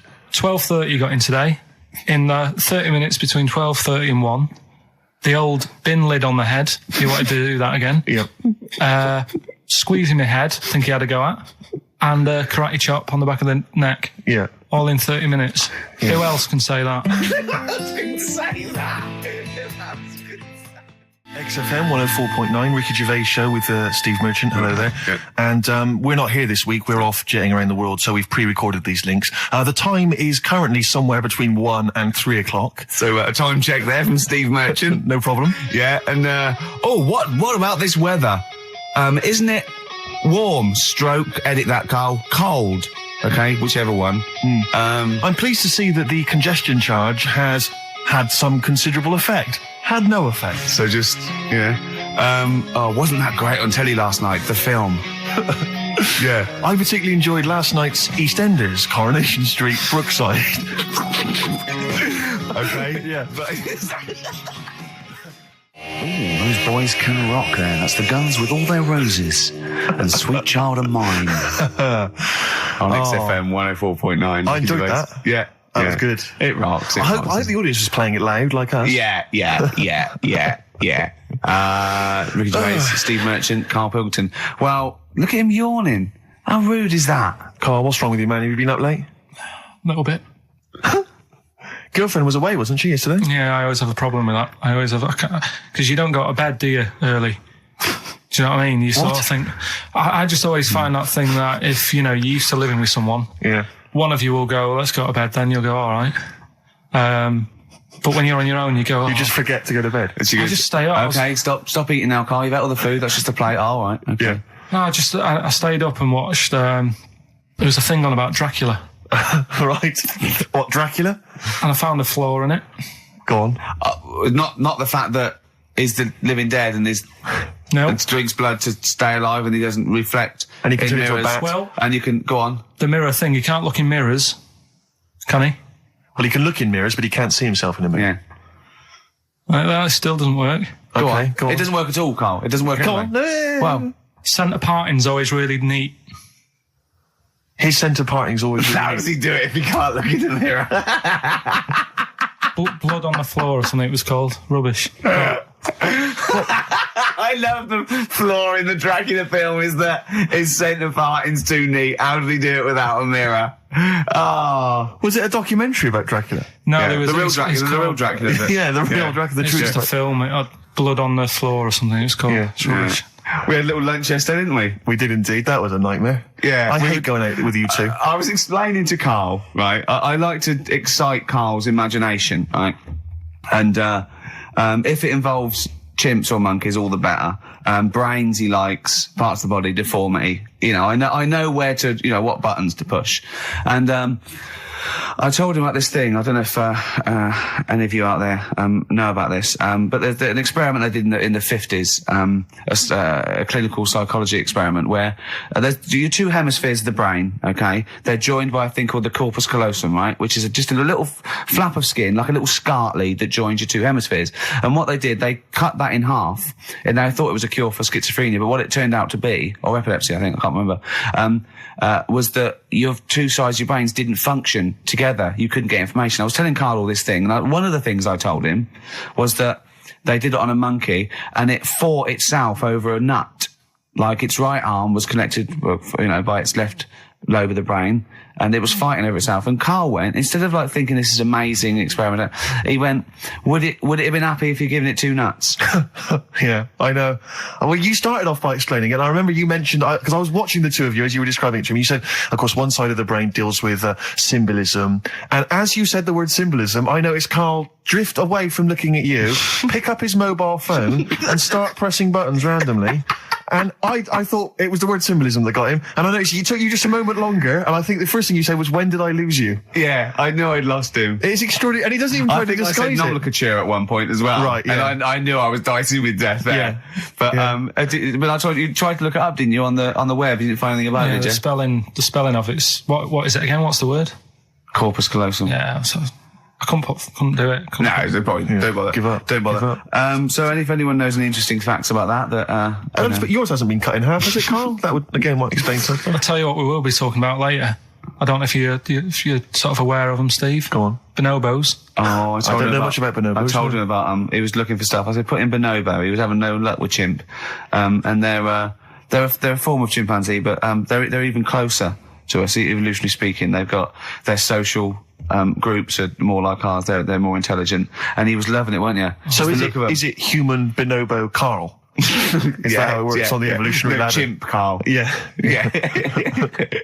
Talking about them. So we're talking about bonobos. You're excited about that? Yeah, That's yeah. Coming up in Monkey News? No, I think it's a bit of a monkey bonus. Oh, that was great. That was very, very funny What a indeed. wonderful clip that was. I enjoyed Do you it. remember that? Yeah. Wow. It was a few weeks ago, wasn't it, really? I mean, I think it was last week. we'd have to have very, very bad memories not to remember that hilarious clip. I'd like to hear that again maybe in a couple of weeks' time when I'm away. Yes, absolutely. It's embarrassing, isn't it? Mm-hmm. And we, you know, but the good thing is, on telly, I feel a bit guilty about putting out shoddy rubbish because I'm getting paid an awful lot. Yes. But here, you know, I don't give a They can bleep that. They will do. They will do. Bit of David Bowie. When's that ever hurt anyone, Steve? Never. Lady Stardust off Ziggy Stardust and the Spiders from Mars on XFM 104.9. I'm Ricky Gervais, Steve Merchant. Karl Pilkington is in the middle of educating me. Then, educate me. Did I tell you the time when the doctor said I was going to die? All right, keep talking. Right, ages ago. Must have been about 15, right? And at lunchtime there was this. We used to have a choice of stuff to do at lunchtime, right? Used to have like a burger place that had an arcade machine in it, right? So we used to go there and play on that and have a burger. Or there was this baker's, right, that my mum worked at, and did great cakes and stuff, right? So she used to like bring some home and that, but she couldn't always bring them home every night because, you know, they cost money, and she used to get them for free. And they used to say they'd rather chuck them away than give them to the staff because there's a chance that the cream might be off. Right. Right, so they used to chuck them round the back. So I used to go around the back with my mate and eat a load. Brilliant. Eating out of bins. No, it wasn't out of bins. They were still in trays, but they just stacked them up near the bins, right? So this got out. I mean, it used to be chocker. Once the school found out, everybody used to go there, and it'd be like, well, have a cake. The headmaster fighting the kids off. Right, so I'd have, like, you know, you just eat, I don't know, 6 jam donuts or something, and then you'd spend your dinner money on the arcade machine. Brilliant. Right? So it was a good afternoon, really, right? So you'd do that, and this one day I must have had 6 or 7 jam donuts, a few Congress tarts.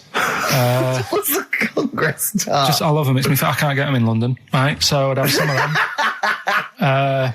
If anyone can get a Congress tart for Karl in London, please let him know. So anyway, this day, that was just a normal day. Do you know what I mean? Once, twice a week, you'd have a load of cake. In your life, yeah. Yeah, So normal anyway- day in your life. Were the frog boys there with the webbed hands and the big heads? So- and the horse in the settee? Yeah. But the day after one of these days, I had really bad cramp in my belly. Right? I was like in agony, could hardly walk. So I said to my mum, You could hardly stagger to the free cakes. So I was in absolute agony. I said, I don't like doctors, but you'll have to get a doctor in because I don't know what it is. I can't walk. She gets the doctor round. I won't say his name, but he said, well, doesn't look like he's got long left. Blimey. So I was a bit like, hang on a minute, I've only had a few cream donuts. Yeah. My mum was panicking. Sure.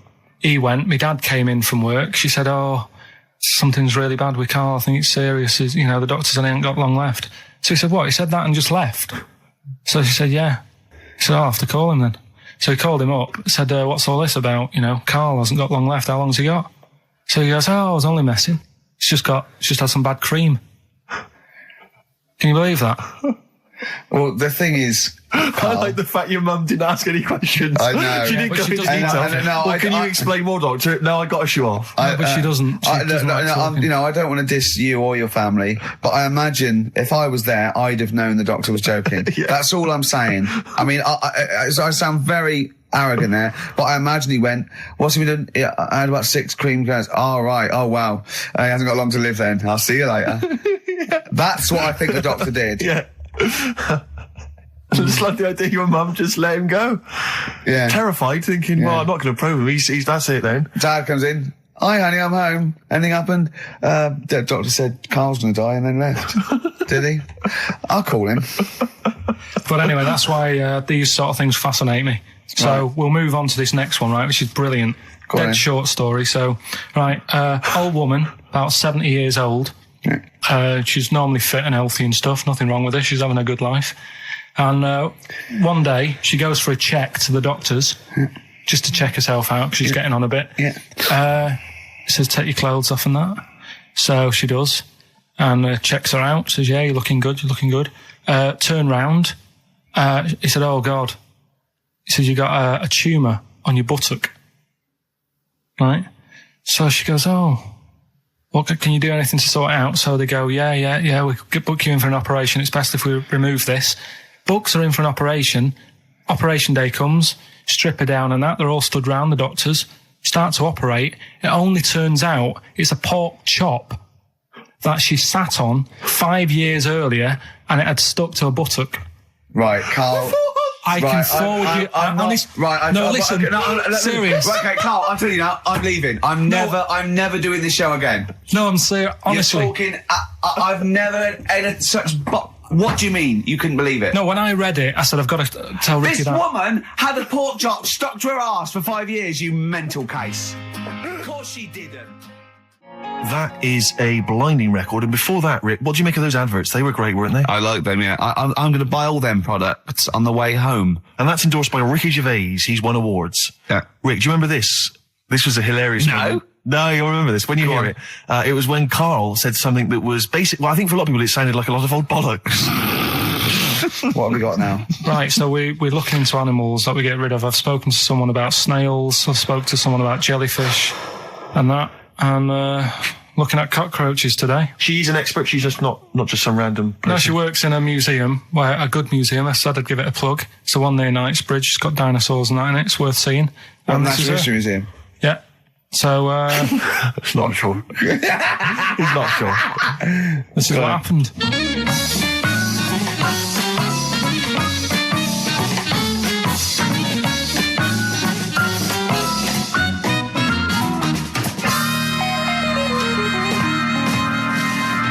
Now, what I'll do, I'll tell you as much as I know, and then you can fill me in if I'm right or wrong. And then at the end of it, we'll get to the bottom of whether we need them or not. Okay. All right. So, first of all, the first thing that I found out is that they have 18 knees. That's not exactly possible. They're insects, so they have 6 legs. Yeah. And a knee is usually the junction between femur and tibia. That's sort of classic human knees and every other animal knee. So with 6 legs, you can only have 6 knees.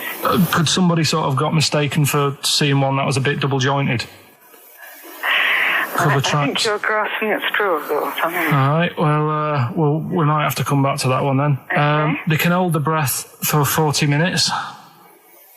Well, they don't do that because they don't breathe in the same way as us. They breathe through little spiracles, holes down the side of the body. So, no, they're not a very apt simile because the method of breathing is so different. What do you mean?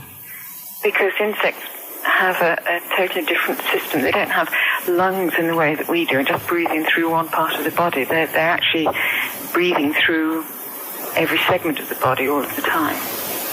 So even though they've got their mouth shut, they might be able to slide. Nothing to do with breathing. So only just feeding. So you see, maybe that's where someone's gone wrong. Someone's got hold of one and sort of taped its mouth up or something and got bored after 40 minutes and said, well, we'll call it right. It's a pretty unkind thing to do to an insect, even to a cockroach. Yeah, but it's all... You can't do that. Yeah, but... No. Pretty unkind thing to do anything, even a cockroach. Something else I found out. Yeah. They can live for a week without an head. Well, that's true if they don't bleed to death in the process. But the weird thing is, when I told you that they had 18 knees, you seemed a bit sort of like, don't talk ridiculous. But then we're talking about an animal that can live without an head. So there's a little bit of truth in that one, yeah? Yes. Why, when it was invented, has it got that facility? Say if someone said to humans, we could do that with humans, and, you know, if you lose your head in some accident, it gives you a bit of time to sort of go back to your family and maybe write them a note. You won't be able to have a chat, but write them a note saying, it was my own fault, and it was nice knowing you. Well, that would be a useful facility, I agree. But cockroaches are great survivors. I mean, they've been around for over 300 million years. They're one of the most primitive insects. All right. Well, I've also... is it true that they do a lot of resting? Apparently they can sort of rest for 75% of the time. Rest? Yeah, they just sit about doing nothing. It's probably true of a vast proportion of the world's fauna. I mean, maybe the 25% that they are working, they're really giving it some, so it might make up. They're probably searching out food and, they can slow down considerably. You can chill insects in the fridge and they'll become very, very quiet. You might think they're dead. Yeah, but I'm sure, you know, if we were sat in a fridge, you know, we'd go a bit quiet, wouldn't we, you know? Well, you might not know much about it, of course. Yeah, but... You're not quite reading the right sources. Well, I've been using the internet. I'm sure there are many useful sources that you could find there, but some of those seem to have been a little misleading to you. So you don't agree with a lot of what I've told you there? No. So cockroaches, can we get rid of them? No. So we're keeping them then? I would say so, yeah.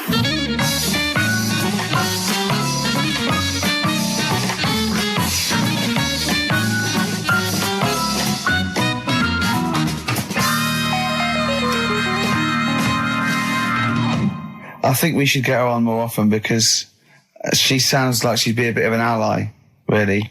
Because she knew immediately that you were talking nonsense. She even said, I think you should be more concerned about your sources, which I've been trying to tell you for a year, right? I mean, 18 knees, where did you get that from? It's on the internet. They can hold their breath for 40 minutes. I mean, I don't know what you read and take on. Mad world, don't it?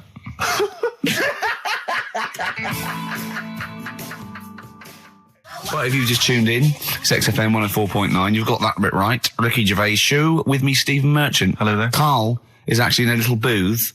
We're not in the studio, you see. This is pre-recorded. We recorded this last week because we were away. And it's sort of like the best of the last 3 weeks since last time we were away when we put out the best of. Okay, what's the next one? What's the educating Well, Ricky? I don't know.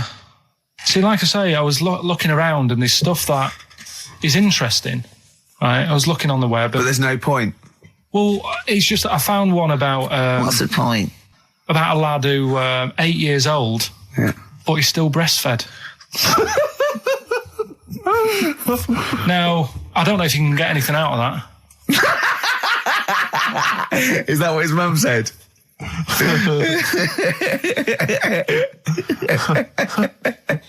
So, what do you mean I don't know if I can get anything out of that? You don't need to. No, it's just that, you know... Where did you read that? That was on the internet. Oh, well, yeah. You're always unspecific when you mention it. It's just it was on the internet. Well, I'm trying to think what I put in. I think I put in Y to see if I'd confuse a computer. And then, Go! You are... No, I did, no, honestly. I did a search, put in why, and it came up with funny things that, like, why is this person doing that? Why is that? And it had a picture of this 8-year-old lad, sort of, you know, on his mum's nipple. And it was saying, you know, is this healthy? You sure that wasn't asking you that question? What? I put in why? Just to confuse the computer. Like, we go, what do you mean? Yeah. Stop it. Yeah. Oh, look, yeah. Last week, I was walking home with him, and I went, he was saying something stupid, and I went, I've got a competition for next week. Let's do a phone-in, and it's called Karl Pilkington, Genius or Fool. Yeah. Right?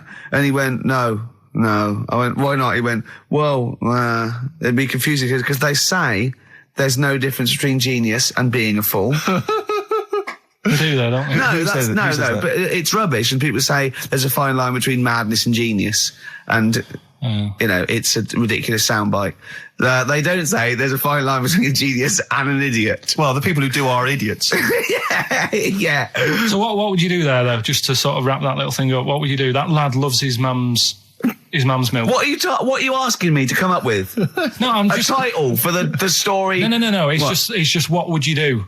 Right. What do you mean? What would I do? Well, it's causing a bit of a problem in the area, right? What area? In America, I think it was. Oh, America are a problem, are they? George Bush is worried about this kid who's breastfeeding at 8. Imagine it like this, right? Right. No, so Karl, what are you asking me about this spurious story you saw on the internet? I saw on the internet, there's an 8-year-old lad, he likes his mum's milk, and he's saying, is this right? Should it No, be it's going not. on? But what do you want Ricky to do about it? It's not his responsibility. Yeah. No, but the little town that he lives in, they're all causing an uproar, right?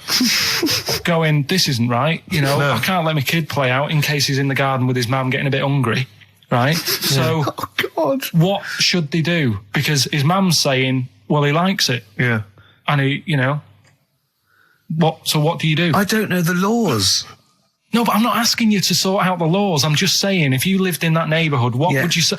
If you went up to him and said, look, everyone's getting a bit fed up with this, look. I'd say, what would I do? What do you mean, what would I do? What are you asking me? Right, it doesn't matter. No. What are you asking me? What are you asking me and Steve and the I'm public? just saying, say if you live next door to this woman. Yeah. Right? The kid's hungry, 8 years old. He's out playing on his bike and he goes, Mum, I'm getting a bit peckish. And he goes, all right, son. She whops one out. And he starts having his milk, right? You live next door, you're putting your washing out and you see this going on.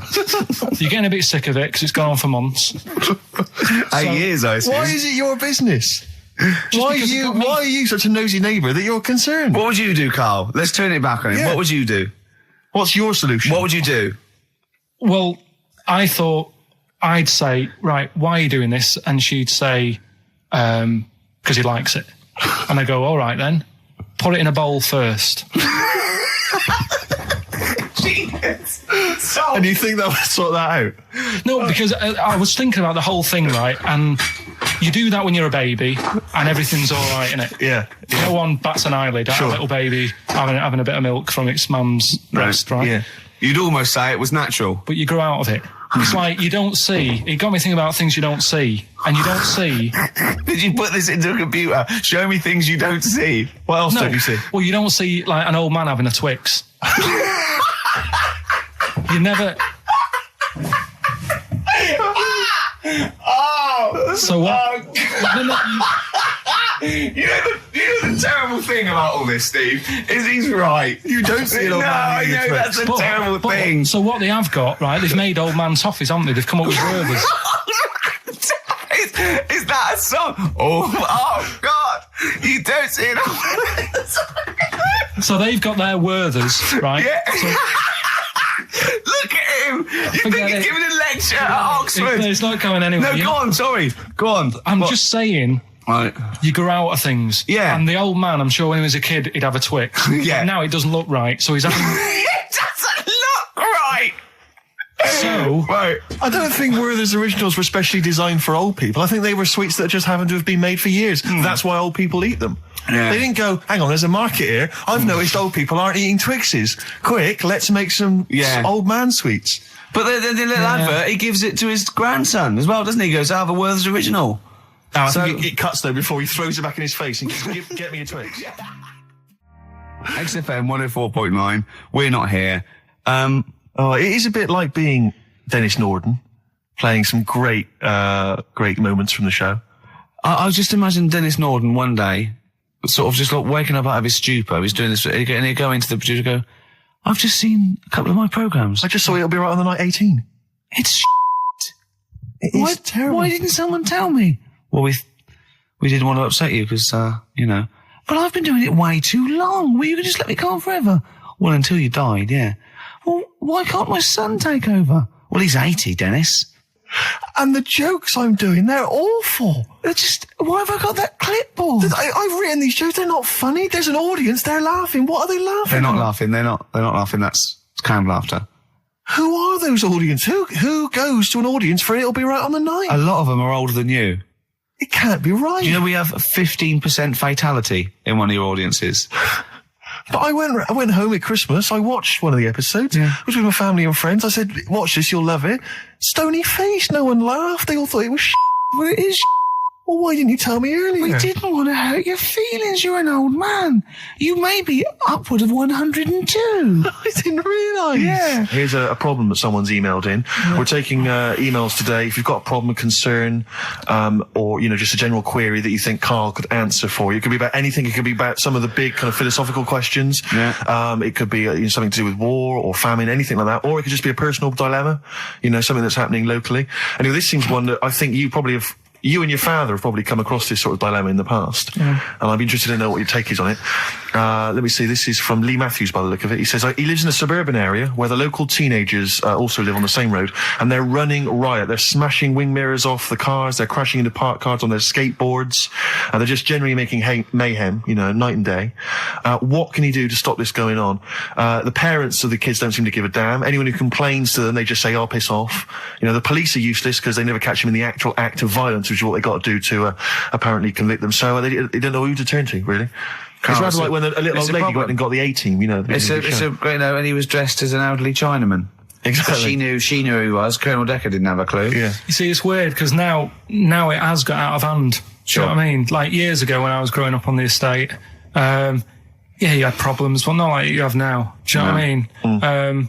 You know, Summers were nice as well, weren't they? Well, right. And police are getting shorter and younger. But you yourself kind of admitted in the past that you were something of a tearaway. You didn't do anything like these kids here. The thing is, I was scared that if I got caught doing it, my dad would go mad. Yes. And I remember smashing a car window by accident and legging it in the lounge and sort of pretending to go asleep on the settee. Right? Genius. And I heard a knock at the door. He chloroformed himself just to be unconscious when his dad came home. And there was a knock on the door, and I thought, oh God, this is a fella who saw me. I was chucking a stone in the air, seeing how high I could throw it. Of course you were. Did it keep landing on your head? That would explain a lot. And it came down. Chucking a stone in the air, love To it. see how far I could It's throw it. brilliant. So, I wasn't bothering anyone. Did you by invent that game? Right? Did you get the stone for your birthday? Go and play with your stone. He gave one to Suzanne. Carl, go and play with your stone. The thing is, right, and it came down at a funny angle, and Of course it did. It ate the back of this car, and the back window is the most expensive because it has that heating thing in it. Yeah. In case you got a frosty window. Yeah. So I thought, oh god. So I legged it in, got on the settee, went to sleep, knocked at the door. Genius. It's a brilliant plan. It's a brilliant plan. I couldn't be guilty. I'm asleep. So I love the idea. So the thing is, our lounge used to sort of you could see in from the door, right? So this family who saw me do it saw me asleep on the settee, and my mum said, "Go and get the door." And I sort of went, "Oh," as if I'd been asleep. Yeah. I went to the door, like rubbing my eyes, and the fella said, "What did you run off for? I saw you."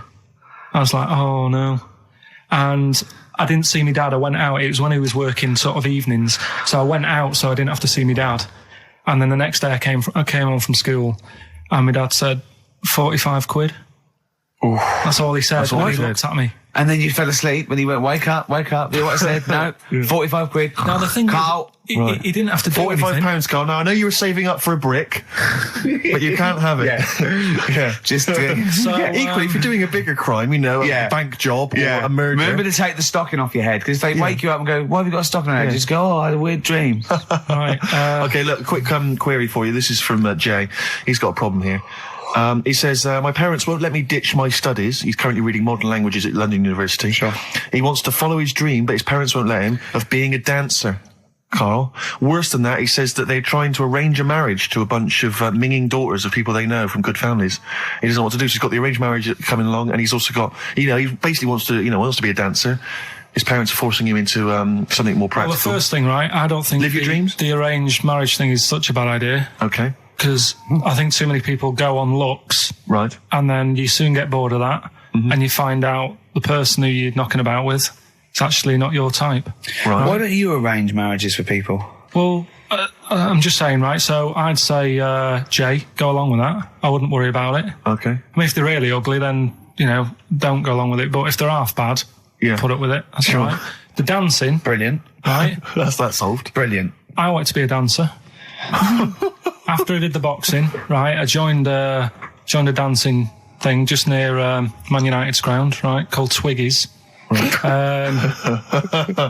along, I wanted to learn some moves. How old were you? Well, it was when Michael Jackson was, pretty big, so about 83, 84, 85, something like that, around there. Wanted to do it. When I went, it was shut, and I'd become like a warehouse for toilet rolls. So in a way, I wonder what would have happened. Sorry. How is that an anecdote about you going through dancing? You've told me before you did boxing for a while, you did dancing for a while. You had a true fight in the boxing. You didn't even get in the. That's not an.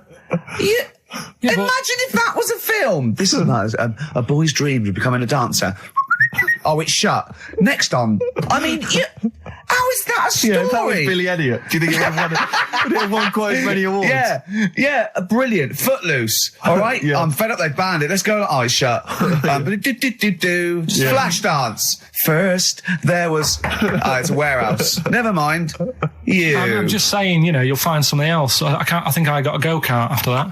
I bought a motorised go-kart and kept myself busy with that. So. There's always other things. Just think, Alan Bennett has to sit down and really sweat over his stories. Yeah. He just opens his mouth. You are a living Alan Bennett character. So that's solved. Well, Jay, don't worry about that. There's no emotional problems I can foresee if you follow that advice. So the advice there is do an arranged marriage. If she's not ugly. minging, she's not completely minging. Yeah. And don't worry about dancing. Get a go-kart. Cheers. This is XFM 104.9. I'm Ricky Gervais with me, Stephen Merchant. You're listening to the best of, basically, Karl Pilkington. You don't talk to anyone, do you, in the week? You just hide in your little sound booth thing, and you really don't talk to anyone, do you? Much? Not really. No. I mean, you might call up. Yeah. But no, I keep myself to myself. Yeah. Then you don't get bogged down in the office politics and stuff. Yeah. Is there a lot of office politics here? I don't know. I don't get involved in it. Oh, yeah. Proved your point. So when we're away and we're like out of action, who, other than Suzanne, who will you talk to of the day? How will you get a sort of feedback from the world? How will you get sort of like input and... I always, if ever I've got like a question on anything, the internet's that there and I can just go online and find out. The internet is good. It's brilliant. But it's not all verified. It's not all necessarily factually accurate. Anyone can put things onto the internet. It's it's freaks and things that put on things one, right? like... Here's one that I read in a week, right? Go on. About this woman. Yeah. She was a bit of a punk. And to get her hair done like she wanted it. Super glue. Right, no. She got lard. Apparently it's a popular thing, you might know. Put lard on your head. Yeah. And you put it in the oven. Oh. Now, apparently the heat that you get from the oven is different from the sort of heat you get from an air-dryer. Right? And she had to do that to get the style that she wanted. But anyway, she comes into money or whatever, treats herself to a microwave. Right? It's not true. Opens the door, jams the things, like the little catch. So the microwave works. She jams it with a screwdriver or a knife or something. Yeah. Puts the microwave on, sticks her head in, boils her brain. Don't be ridiculous. Right? Well, why is that ridiculous? Boils her brain. She boiled her brain. She boiled her brain. And this is what's good about the internet. I went straight from that, and there was a subject about brains. And do you know that Russell Crowe, when he dies, is given his brain to charity or something, some sort of some people who can do stuff with it. She gave hers to Pot Noodle. Vesta. Yeah. Oh, That's boiling a the sort of skull. Yeah. It's not true. No. It's not true, Carl. Just urban myths. Someone made it up. Yeah. For a laugh. They're just too convenient urban myths. Everyone said you can tell an urban myth's not true because it's always this happened to a mate of mine, and when you say what happened then, they go, don't know, that was it. Was it? Was that it? Was it? Someone boiled a brain and that was it. There was no more story. Well, were there any dates, locations, times? I think it was in Belgium. There's that one that a bloke, right, was going to get a phone call at 4:00 to find out if his business was, okay, right? And if he didn't get the phone call, he knew he was broke, destitute. So dead on 4:00, the phone didn't ring, so he went up to the roof of his office and he jumped off to commit suicide. And as he was passing his window, the phone was ringing. Oh no. Carl, it didn't happen. Didn't happen. Think it through. Think it through. Who told that story? Who told that story? As he hit the pavement at 120 miles an hour. He's the only person who could have known that series of incidents. Also, why didn't he he's dead. as his life's at stake, why didn't he wait till 5 past? I'm going to give it 5 minutes just in case. In case the lines are busy. Yeah. And what sort of bloke goes, I'll call you at 4, okay, if your business, well, call me anyway. No. If I don't call exactly 4, then, you commit suicide. Commit suicide. I would, because if I don't call at 4, that's the end of it. Well, call me anyway. No, that's not the way I work. Why can't you just call me and tell me the other way? Well, I'm telling you how I do it. If you're bust, I don't call. Can't you just call to verify in case something goes wrong? What if it's engaged? It won't be engaged. Just commit suicide at 4, please. It didn't happen, Carl. The other one, right? A bloke, right? He's on a train station, and I'll tell you how I heard it. He's waiting for a cruise station, and he shits himself. As you do. And so he goes, my train's in 5 minutes, so he runs across to Millets and goes, quick, Levi's, 36. The bloke just puts it in a bag, he runs onto the train, he goes into the toilet, takes his, trousers and pants off. He's soiled. Yes. Throws them out of the window. I won't be needing those again. Cleans himself off, open the bags, it's a jacket. Oh. No, it didn't happen, Carl! At what point did he go into it and go, quick, Levi's 36? And the bloke went, sorry, Levi's 36, what, a pair? No. Shall I wrap them? Them? It. Shall I wrap? Just wrap whatever it is. Do you want to look? No. I'm not looking when you're putting it in the bag, please. Right? 36 white stories. Don't say anything. I've told you 36 Levi's. They put it in a bag and charged me for it. Yeah. I don't want to discuss it further. Yeah. There was one. There we go. There was one about a woman whose husband died, and she had him cremated. Yeah. And made like a little egg timer out of him. Right. And she said, I did that so it can still help around the kitchen. Well, that might be true. That might be a joke. That's quite sweet. That might be true. It's a true story, again. It was all... No, not again, because the ones I just told weren't. Nor is the boiling the brains in a bag curry microwave. Head story, true. Yeah. That's all. I'd like to play a beautiful song now by Cat Stevens called Lily White. It's lovely. A song for the lovers room? Yeah. Carl, can I have a Jaffa cake? Because I've just found a lump. I think... You don't mean me, do you? No. All right, good. Thanks. Steve. Now, we interviewed Carl there. I think we've learned a little bit more about Carl there. We did, yeah. And I'm going to interview Steve now, Carl, because I used to be... You concentrating. Don't put it all in at once. Carl, chew. Chew before you swallow. Careful. All right. I used to suffer with that a lot. What? Not chewing. The amount of times I nearly died as a kid. What? Forgetting to chew. Choking. Sure. Mint Imperials. My mum stopped. Drinking them with water. She didn't have to hide them. He's coming out of his shower, isn't he? He's happy Saturdays. He's miserable all week, and he's happy Saturdays, isn't he? Oh, look at him. It's like we get him weekends. Yeah. And he's just happy because we sort of spoil him, don't we? And he has Jaffa cakes and everything. We let him on the He has to go radio. and live with his stepmom again in a week. Oh, They're the no. ones who listen. Oh, really?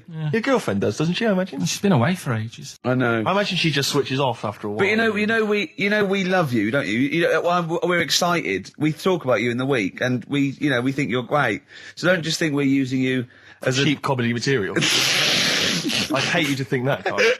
Right. No, I'm going to interview Steve. Because I used to be a chat show host. Well, I am a chat show host. Well, did you see me at Ricky Gervais? No. I worked on it and I didn't watch it. No one watched it. That's terrible. No one watched it. What do you think, Carl? I loved it. See? Are you thinking of Parkinson? And I didn't know Ricky then, so I'm being fair. Yeah. Yeah. Well, I'm going to interview Steve Merchant now. Okay. Live on air, XFM 104.9. We should say that more often. Yes. Ricky Gervais. Because they might tune, I think they've got a hospital radio by mistake. Badly Drawn Boy, Silent Sigh. Cracking tune, man. XFM 104.9. Maybe there'll be a few silent sighs around London on the 4th of May when, that's it, we're off the air for 3 months. Yeah. Wow, you're really getting into the DJ patter today. Yeah. Brilliant. Yeah, it was good. Yeah. It's only taken, 5 years? Yeah. Now you're finally as good as Foxy. Coming up. Yes. That anecdote that Carl didn't get to last week about Neil Armstrong. Right. I can't wait. It's because he took 3 links telling us about the horse. Yes, of course. The horse. Think of that. Wow. I went out with Carl on Thursday night. Right. Right. It was one of the most enjoyable nights. We just went out for about 5 or 6 pints, a little crawl, and adventures happened around Carl. Yeah. And just me sitting talking to him was just incredible. I'm thinking that a competition would be win a pint with Carl. Yes. That'd be a hell of a just gift. have to go for a pint, and they can ask him anything they want. Yeah. He's just great. We met my friend, didn't we? Tell him all about that. Yeah. Yeah. What? Did you enjoy it as much as Ricky, Carl? Yeah, there was things I learned as well, which was good. Okay. You know his mate Robin, don't you? Yeah. I'll You'll discuss that later. I'll tell you later about. He's got all his near-death experiences to come. Win a pint, and of course coming up, Carl's homework was the quotes, and Carl's come up with a great idea to show that anyone can do quotes. He's invented a thing like faking it, where he's got 2 real quotes, right, and he's made one up. Okay. And he's going to fool us. I bet we won't be able to. Brilliant. Sorry, what was the challenge last Look at him looking at us. What's the matter with you? It's just that before you were like, no, this is good for you, but now it's turning into a game.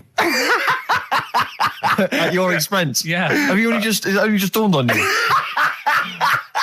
Carl, well, I'm joking. It's great, honestly. It's really good. What was the Carl challenge last week? You said it. I thought we did the quotes last week. No, but I gave him a book on happiness. Happiness. It's all about happiness Right. and what the pursuit of happiness, and it's in sort of like quote form and everything. But Carl's going to do a couple of ones and faking it just to show. I mean, because he's been coming up with fables all week as well. Now he comes up with something, he goes, "That's a fable, isn't it?" And he tells me so he's getting good. Looking forward to it all. If you can play another track, or if you got something, fresh. I brought in. I saw Elvis Costello and Jonathan Ross a couple of weeks ago, and he did just an acoustic version of Alison, and I forgot what an amazing song it is. And it's just he's fantastic. He's the man. Listen to this guitar sound. It's so beautiful. Steve, you'll wish you hadn't told that wimpy tale when you hear just three random tales of near-death experiences that Karl told me. Right. Coming up.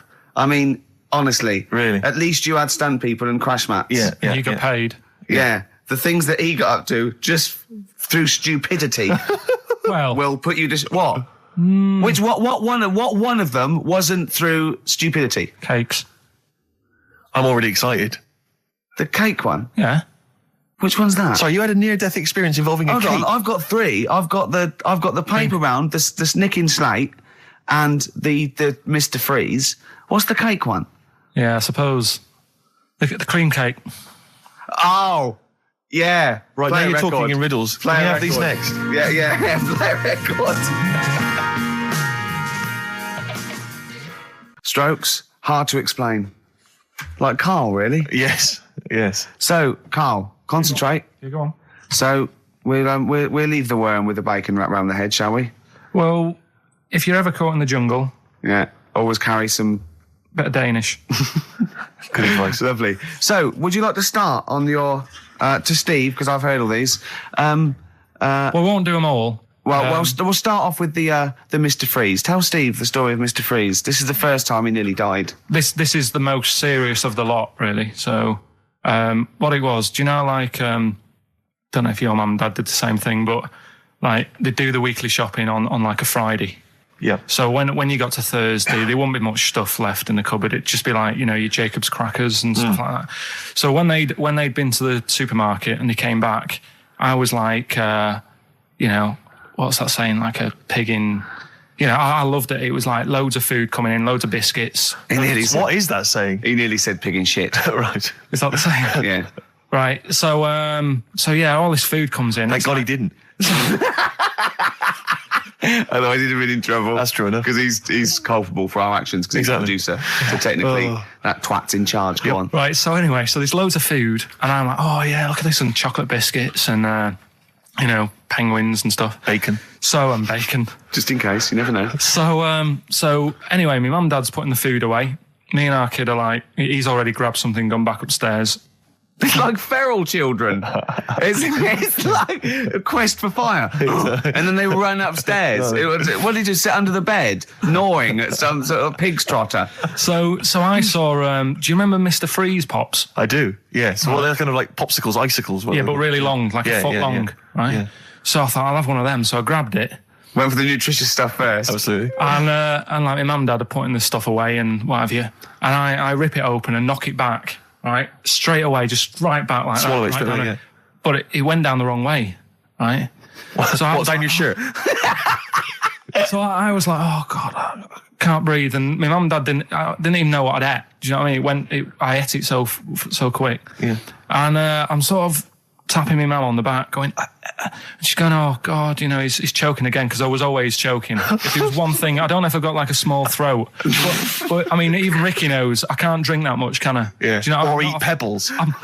I'm not a quick drinker. I'd always, I think I'm scared of like swallowing stuff. Yeah. And it was like bottle tops and mint imperials and stuff. I was always choking on stuff. Oh, jeez. So anyway, she's going, oh God, what's he picked up on it now?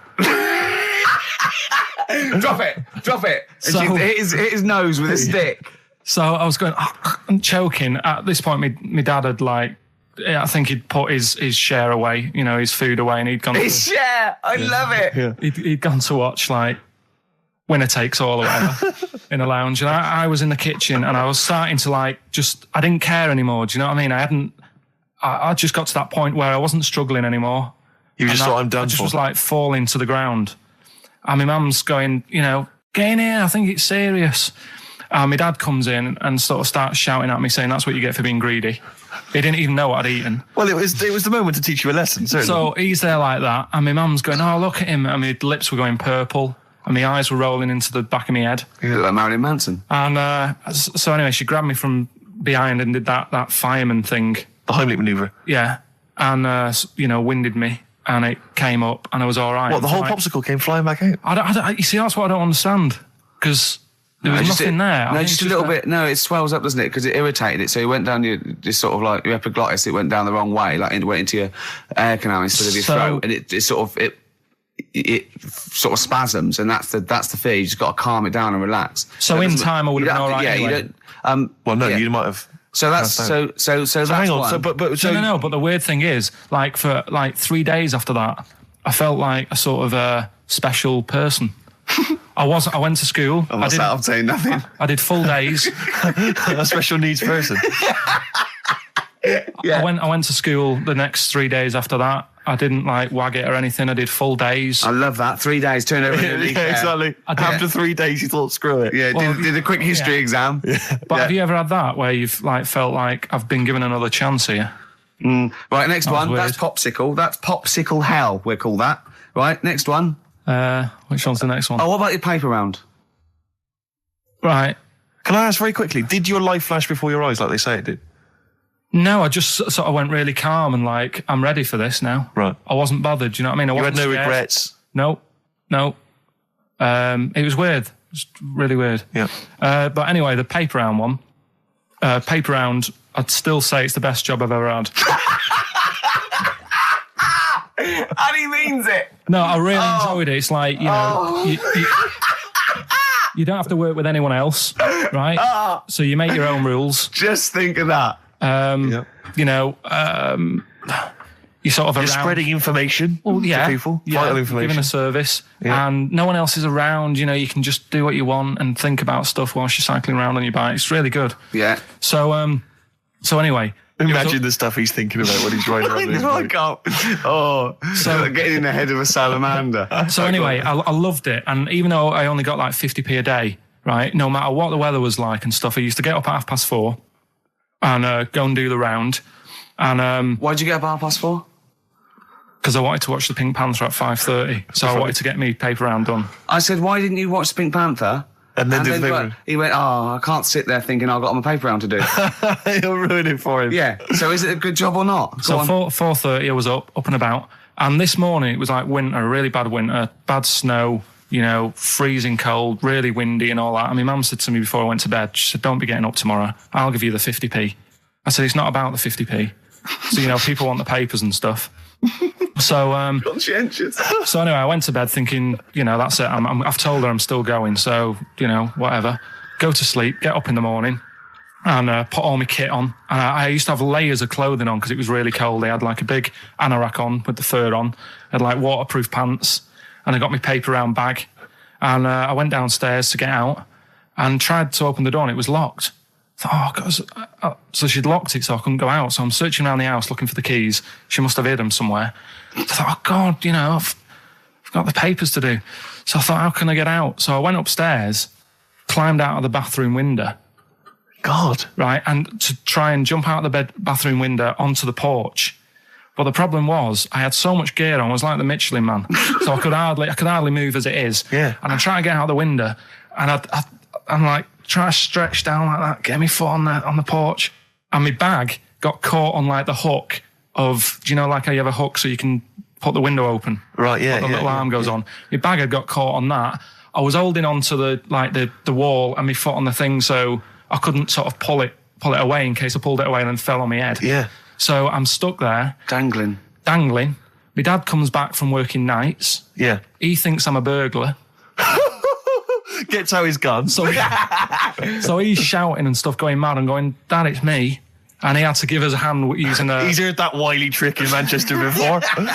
He had to help me using a washing prop thing, a big stick. What did he do? Well, he said, just hold on for your dear life, and I'll sort of push the paper bag off the hook. Why didn't he go upstairs and sort it out?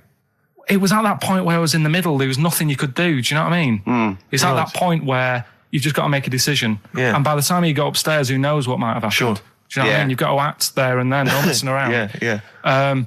So and you could hear downstairs, now here he is, the Pink Panther. Yeah. Dad! Hurry up. Panther, ever so pink. Oh. So that was close to death, because I must have been about 30 foot in the air.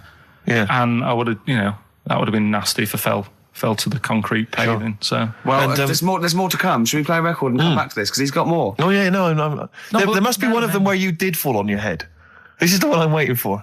There's got to be one. That would explain so much. Yeah. I nearly did. Nearly broke my back. Jeez. Once. My dad said, I bet I can't kick me height. And I said, I bet I can. And I don't remember this. You didn't tell me this one. I bet it can what? I was in the garden summer's day, and it was that era when like doing kung fu and all that was really popular. Sure. And I was like messing about in the garden, punching the tree and stuff. And my dad said, what a kid he must have been. my dad said, I bet you can't kick your height. Kick your height? What do you mean kick as high as yourself? Yeah, so I must have been like 5 foot or something then. And I said, of course I can. So I bet you can't. But instead of doing it on the grass, I did it on like the concrete bit. Kicked it, actually did it. I went, there you go. But then like get my foot down quick enough and land on you back. paused to say, there, I've done it. Yeah. As opposed to putting your foot back on the ground. And landed on my back, and I'd still get back trouble now. Do you? Because they say that, don't they? So, to cut a long story short, he gave me about 4 or 5 near-death experiences, and he went, and the whole point of this, he went, so that's why I think I'm going to die of something horrible, like cancer. And I went, why? He went, right, you ready for this? Yeah. He said, well, I don't check my balls. Wait. He said, I don't like the feel. Carl, always check your balls. Do you I check don't like the yours? feel. Why don't you like the feel of your own balls? They just, I mean, you know that I don't like bodies anyway. Right. Do you know what I mean? It worries me a bit that you've got all that going on in your body, right? And your skin's keeping it all in place. Like, Stop. We're going down a whole other avenue of discussion. Let's play a track. Let's come back to it. Oh, right. I've brought in this. This is free. You'll know from the jeans commercials. Yeah, All Right Now Long and time everything, ago. yeah. All Right Now, yeah. But this is a great little track. This is My Brother Jake. His eating habits drive me mad because he's constantly whinging about the fact that he thinks he's got cancer. Every 25 seconds. Wait a minute, I can feel a lump, It's your cock. No, it's not, it wasn't there before. It wasn't there, it's a lump. I'm dying. Quick to the hospital. How many times have you been to, like a doctor's clinic and sat in the waiting room, right? Carl, how many times have you been there, right, with a friend of yours? Twice I've been with Ricky.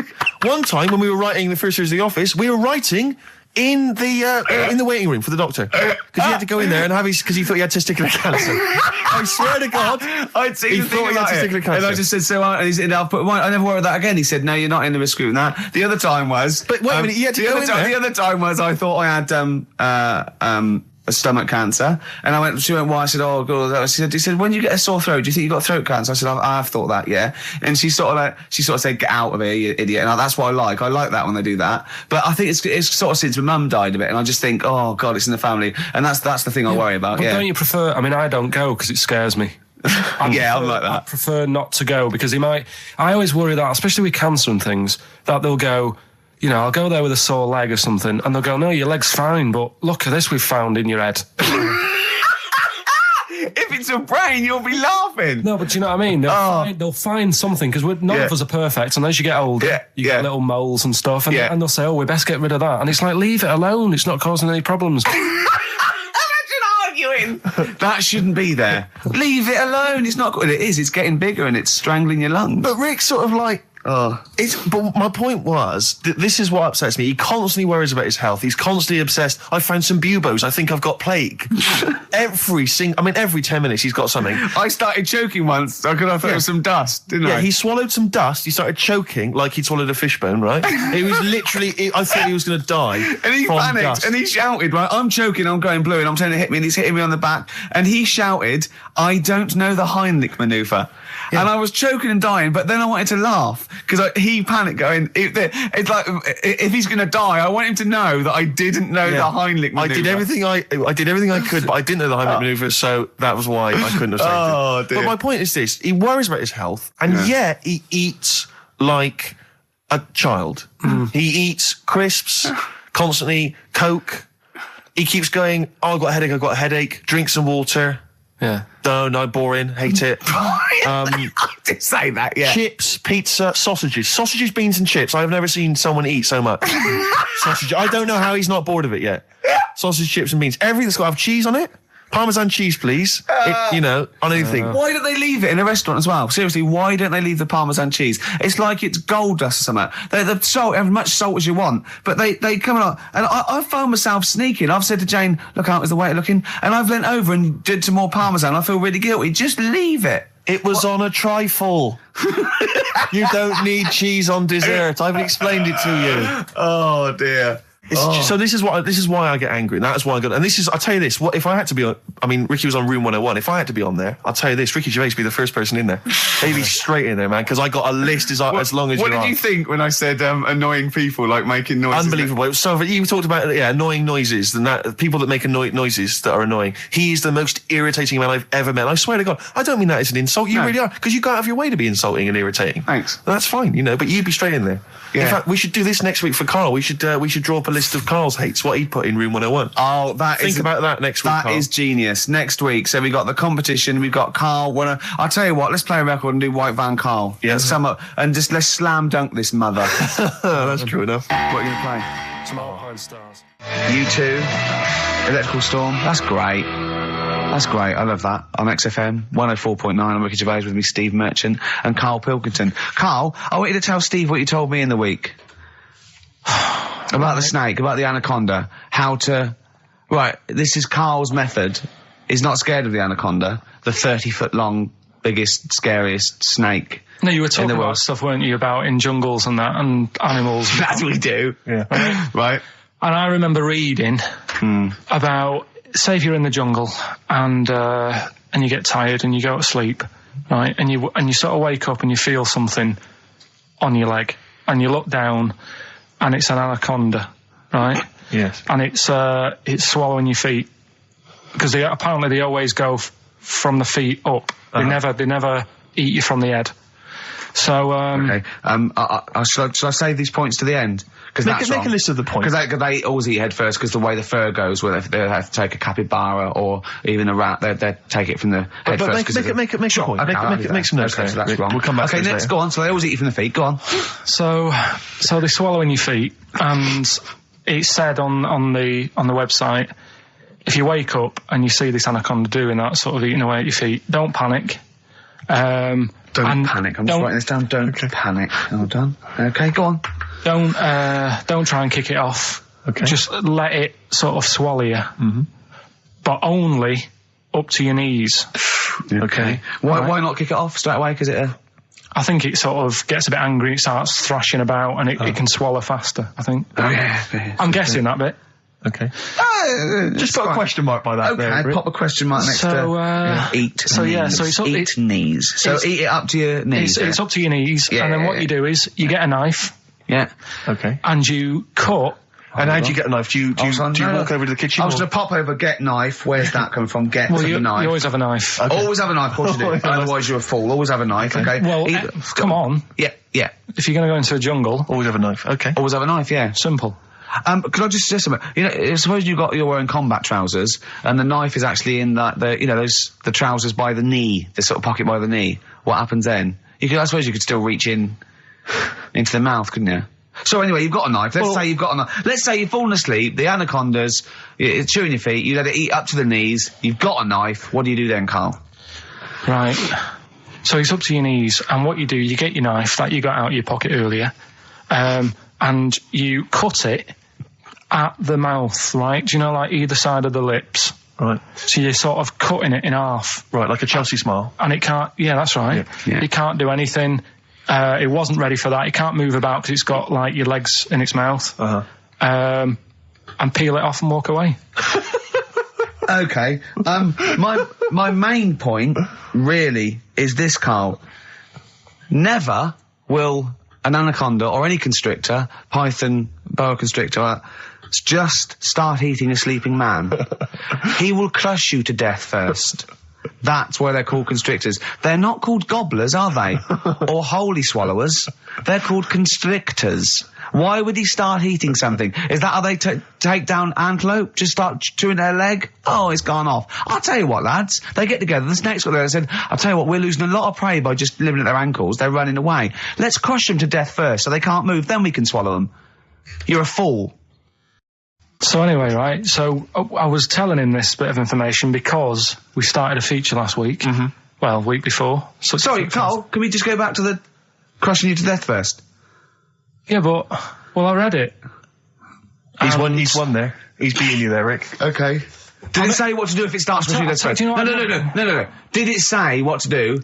Supposing it had this meeting, and it started crushing you, and you woke up and it was actually round your chest. And every time you tried to take a breath and breathed out a little bit, it just tightened its grip, because it can feel that. What'd you do then? You sort of tighten yourself up anyway, because I've read about that. Yeah. If one does start wrapping it around you, you sort of make yourself into a ball, first of all, and it'll wrap around you, but it's alright because you're protecting your lungs, so it can't crush you, and then you just sort of shout for help. And you shout out with this 30-foot snake. Do you know how it works? It gets as tight as it can. It can feel as tight as it can, right? With these huge muscles, right? Yep. Right? When you leave a bit of breath out, it tightens again. You won't be that out of breath. You haven't been running anywhere, so you can just go. What? And when do you get the new mouthful of oxygen? Just breathe very slowly, like you do. How? Do you know what breathing is? Do you know what breathing is? It's extending your rib cage, right, intercostal muscles between the ribs, contract like that. Okay, making the rib cage expand, which pulls air in through. It's like a bellow. That you can't just breathe via the mind. It's a physical process. It's your rib cage. Well, maybe I'm special, but I can do little breaths without my rib cage. Play a record, Steve. Yeah, you're special. Play a record. No. You can't take little breaths without moving your rib cage. Can I just give you the titles, because we're running out of time? We've got a competition to do. Okay, all right. Let's just leave the anaconda discussion. Why don't you agree to disagree, and we'll see who survives if you crash land in the jungle. Right. All I'm saying is think. Do you know what I mean? Oh, okay. And what was the girl deaf for 4 years hits her head. Yeah. That's just. What have you learned from that? What is that? Well, imagine how happy you'd be. Remember that time when I nearly died when I choked on a Mr. Freeze pop? Right? No, tell us that one again. No, I told you, didn't I? Tell us again. Yeah, but the people will remember it, and then it's. They weren't listening. Go on. What happened? It was ages ago when my mum and dad used to go out shopping on a Friday. 1970s? Get the food in. get a week's load of food in the cupboard and that, and we'd, they'd come in with all the food, and we'd all be like, oh God, there's no food left on a Thursday really, so we'd all be hungry on the Friday by the time the food got in. I love that. That they wouldn't eat it. I imagine him like jackal puppies. Yeah. Just like licking your parents' mouth for food as they come through the door. So they come in from the supermarket, they're emptying the box. Our kid had got some biscuits and what have you. It's frenzy, just a feeding frenzy, like pigeons. I grabbed the Mr. Freeze pop and knocked it back really quick, but it wasn't frozen, so I knocked it back so it was like a liquid, and it went down the wrong way, right, and I was choking, right, and I nearly died. It must have been about, how long can you go before you die? A couple of minutes to do it. I reckon about 1:50. Right, I was really close to dying. How do you know you were close to dying? Did your life flash before you? No, but I just was like... There's loads of instances of him eating pops. Yeah, exactly. I just was dead. 40 of those. Whatever, right? Anyway. What do you think you'd see if your life flashed past you? Which elements would stand out for you, do you think? Start now, go back. What do you remember? What's the first thing you remember? As a kid? Yeah, just tell me now. Being in the hall and having our dog licking my face. That's your earliest memory? Yeah. Okay, what's the next one? Right, next one's probably being at primary school with Lindsay. Yeah. Was that your girlfriend? Well, a little friend who was a girl. Sure. Yeah. And we used to have like tins with letters in, and you'd have to write stuff. But anyway, what were we doing? What? He got confused. Right, so anyway. I'm intrigued by the dog that was licking your face. Well, bin that. We won't win that. No, it's a great feature. I just think you need to be a little bit more careful about what you consider to be education. Gone funny. I fell over. All right, well, we'll work on it next week. Play a tune, and what have you got for us? Because we've got a big competition. We've got to do the competition. We've only got 25 Yeah, well, come on, Don't worry about it, Carl. Play a tune. We'll come back with Rockbusters. What are we playing? Let's play a bit of Tupac. Oh, that's what I'm coming out to, isn't it? Yeah, Fight. exactly. Yeah. Imagine it. Whack it up, whack it up. I did Crusaders I think I lasted that out for about 4 weeks. What's Crusaders? Well, it was my mate, right? He was religious. And I'm not really. But no, I mean you believe in ghosts though and shadows pushing people off bikes. But go on. But it's the same time. I think I told you once before that I went to the church with this lad because I swore, and he said he was going to tell me dad. Yeah. I was effing and jeffing. So he said, if you're going Is that how they get people to church nowadays? I love that little kid that, he hasn't quite got the idea of the protection game. There's nothing in it for him. Either you turn to religion or I tell your father. Right, so I went to church with him and that, and then the next week he said, I know that was rubbish and you didn't enjoy it. It's when I got kicked out for messing with a tennis ball in the pews, right? I don't think we've heard that, but I don't think we could possibly go into that now. Summed it up. Yeah. So, Well, no. Come on. We'll come back to that. You had a tennis ball and some pubes. No, in the pews. In the pews, right. Yeah. But anyway, so I went there and I said, I don't think much of this church thing. It's a bit boring. Sorry, and so you went to church and you ended up in the Crusades? No, it's called Crusade? the Crusaders. What it is, it's meant to be the fun part of religion for kids. Right. And my mate said, you want to come along? It's, you go on a Friday night and do it on a Sunday as well. Right, so I went on the Friday night. It was brilliant. They had Sabutio, played table tennis in this dead big old house. And what do they do at the end? Say, I hope you enjoy yourself. Remember, God gave you all this. Well, it's sort of, enjoy the simple things in life. You don't need computer games. You can play table tennis and that, and talk with your friends. Yeah. And blah, blah, blah. So, that's all right. I think you'd be happy in a young offenders institution. You get to clean the toilets there. But don't forget, Carl, I think God invented Nintendo too. Right. Well, anyway, so that was all right. I loved it on the Friday. Yeah. And my mate said if you go for 4 weeks in a row without missing a day, you get a free badge. And, and salvation. I don't like all this sort of being stuck in stuff. Do you know what I mean? That's what I did don't get tied down. Do you know what I mean? It's like, every day. Yeah. Right. So, anyway, so you've got to come again on Sunday. So I thought, well, we'll have another game of table tennis. It'll be all right. Yeah. So anyway, I go on the Sunday. Who was this servant of God? Right. I go on the Sunday. It's like a totally different club. There's no table tennis. That's how they trick you. No Sabutio. Yeah. They start handing out Bibles. Oh. It's like a timeshare thing. Hang on a minute, right? They trick you. So I didn't go again on Sundays. I used to just go on the Friday. Just go on the Friday. Brilliant. Brilliant. Yeah. I'm amazed no one else saw through that. Well, the thing is, there used to be loads there on the Friday, so I thought they won't even notice that I'm not, like, do you know what I mean? That I'm not showing up on a Sunday. So anyway, carried on. It was just this kid and the vicar? Oh, I love that. You got one over on the church. So I was loving it, right? Playing table tennis and that. Yeah, and then on a Sunday, they found out where I live, and the head fella started coming round, knocking on the door. God. He's everywhere, Rick. Why did he knock? The fella... Politeness. The fella who ran the club, he started coming around knocking on the door, and I saw him coming up the path, and I said to my mum, it's the fella from the Crusaders. Yeah. She didn't even know what I was... No. She thought like, you were off nicking hubcaps and stealing cars. She didn't have a clue what I was talking about. You've been going to church? I don't believe it. Little bleeder. That's not how we brought you up. So I said, look, just tell him I'm not in, tell him I'm not in. And then she had to keep doing this, and they were coming round every Sunday to try and make me, like... Go on a Sunday. It was really important that I went and that I was abusing the system and all this. Anyway, I didn't go. And then... Why didn't they just tell you on next time we turned up on a Friday? No, well, because there was so many people there on a Friday, you just get mixed in the crowd. Yeah. It was jammed. It was well popular on a Friday. Yeah. Right? But anyway, on one of the Sundays, it was quiet for a bit, and they stopped coming round.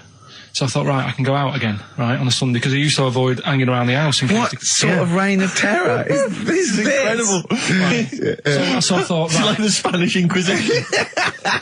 So I thought, great, they forgot about me. Yeah. Everything, I can carry on in sort of normal life now. Yeah. And I was playing out in the avenue. Fella comes round. And he goes, there you are. You're always busy on a Sunday. You enjoy Fridays and that, don't you? I was like, yeah. He goes, well, come on, you've got to come with me. And I couldn't get out of it. No. You know what I mean? It's like, what could I say? Charlie says. Right? Yeah. So, anyway, he nearly killed me in a car crash. So that was the excuse I used next time. He had a Mini, right? And he was driving us there, and he hit the curb, nearly sort of turned over the Mini. Right? There was like 3 of us in the back.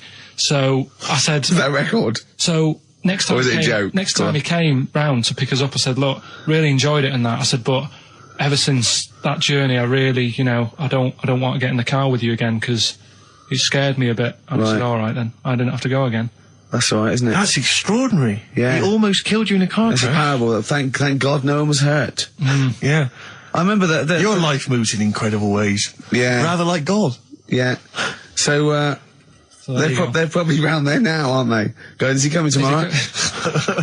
What we got? Well, we talking about the prizes next? Well, let's talk about the prizes. We've got the big game Rockbusters coming your way soon, Rick. I know you're excited about that. And is there more Educating Ricky this week? Have you got that planned? There is. We are struggling on that feature a bit now because I feel like we've covered a lot of topics. Yeah, I know. Well, I know about hairy Chinese kids and deaf people that hit their head and can hear again. So I don't think there's lots more to learn in life. Lady Stardust off Ziggy Stardust and the Spiders from Mars on XFM 104.9.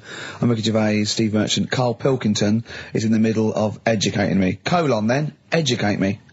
Right, so, I've learnt that you can, fiddle around with your brain when awake. That's brilliant. I've never been a fan of doctors though, so this was a good one for me to look up, because... Yeah. Did I tell you the time when, the doctor said, I was gonna die? Alright, keep talking. Right, ages ago, must have been about 15, right? And, at lunchtime there was this... We used to have a choice of stuff to do at lunchtime, right? We used to have, like a burger place that had an arcade machine in it, right? So we used to go there and play on that and have a burger. Or, there was this baker's, right, that my mum worked at, and, did great cakes and stuff, right? So, she used to, like, bring some home and that, but she couldn't always bring them home every night because, they'd cost money and she used to get them for free. And they used to say they'd rather chuck them away than give them to the staff because there's a chance that the cream might be off. Right. Right, so they used to chuck them round the back. So I used to go round the back with my mate and eat a load. Brilliant. Scavenging, eating out of bins. No, it wasn't out of bins, they were still in trays, but they just stacked them up near the bins, right? So this got out, I mean, it used to be chocker. Once the school found out, everybody used to go there and it'd be like, well, have a cake. The headmaster crawling through, fighting the kids off. Right, so I'd have, you just eat, 6 jam donuts or something, and then you'd spend your dinner money on the arcade machine. Brilliant. Right? So it was a good afternoon, really, right? So you'd do that, and this one day I must have had 6 or 7 jam donuts, a few Congress tarts. What's a Congress tart? I love them. I can't get them in London, right? So I'd have some of them. If anyone can get a Congress tart for Karl in London, please let him know. So anyway, this day, that was just a normal day. Do you know what I mean? Once, twice a week, you'd have a load of cake. In your life, yeah. So normal anyway, day in your life. Were the frog boys there with the webbed hands and the big heads? And the horse in the settee? But the day after one of these days, I had really bad cramp in my belly. Right? I was like in agony, could hardly walk. So I said to my mum, you could hardly stagger to the free cakes. So, I was in absolute agony. I said, I don't like doctors, but you'll have to get a doctor in because I don't know what it is, I can't walk. Just gets the doctor round. I won't say his name, but he said, well, doesn't look like he's got long left. Blimey. So I was a bit like, hang on a minute, I've only had a few cream donuts. Yeah. My mum was panicking. Sure. He went, my dad came in from work, she said, something's really bad with Karl, I think it's serious, the doctor said he ain't got long left. So he said, what? He said that and just left? So she said, yeah. He said, I'll have to call him then. So he called him up, said, what's all this about? Karl hasn't got long left, how long's he got? So he goes, I was only messing. He's just had some bad cream. Can you believe that? Well, the thing is... I like the fact your mum didn't ask any questions. I know. She didn't go into detail. Can you explain more, Doctor? No, I got a shoe off. But she doesn't. I don't want to diss you or your family, but I imagine if I was there, I'd have known the doctor was joking. Yeah. That's all I'm saying. I mean, I sound very arrogant there, but I imagine he went, what's he been doing? I had about 6 cream cones. Oh, right. Oh, wow. He hasn't got long to live then. I'll see you later. That's what I think the doctor did. Yeah. Just like the idea your mum just let him go. Yeah. Terrified, thinking, well, I'm not going to probe him. He's that's it then. Dad comes in. Hi, honey, I'm home. Anything happened? The doctor said Karl's going to die and then left. Did he? I'll call him. But anyway, that's why these sort of things fascinate me. Come on, someone talk. I'm looking at his face, his headphones are too loud. Instead of turning them down, he's just grimacing, going, these are too loud. I don't understand it. How have you lived this long? How did you make it to 30 without getting squashed or eating something deadly poisonous? I told you I used to choke a lot. We've had an email from... placebo, the bitter end. We've had an email from Andrew Forrest, who has just simply entitled it, Karl Pilkington. Oh, Karl Pilkington. What do you think of that? That's got to be your new name from now on. Oh. I had a mate who used to use it. What, he used to call you that? Yeah. Was that your nickname at school, Pilkington? No, it's not my nickname. It is now. No, it's not. It is now. Pilkington. Pilkington. Oi, Pilkington. Oi, Pilkington. Pilkington, do my homework. Where do you live? Where do you come from? Pilkington? No, there's this lad who called Mark, right, who I used to go to school with, who used to call me that. And his mum, right, was like obsessed with cleaning. And I was never allowed in their flat. He makes the place look untidy. So she used to, I don't know if it was just me or all his mates, but I used to turn up and she goes, yeah, he is in, but you know what you've got to do? And I used to have to go round the side of his flat, and he had a computer, right, which I used to play. I didn't have one at that point, but he had one.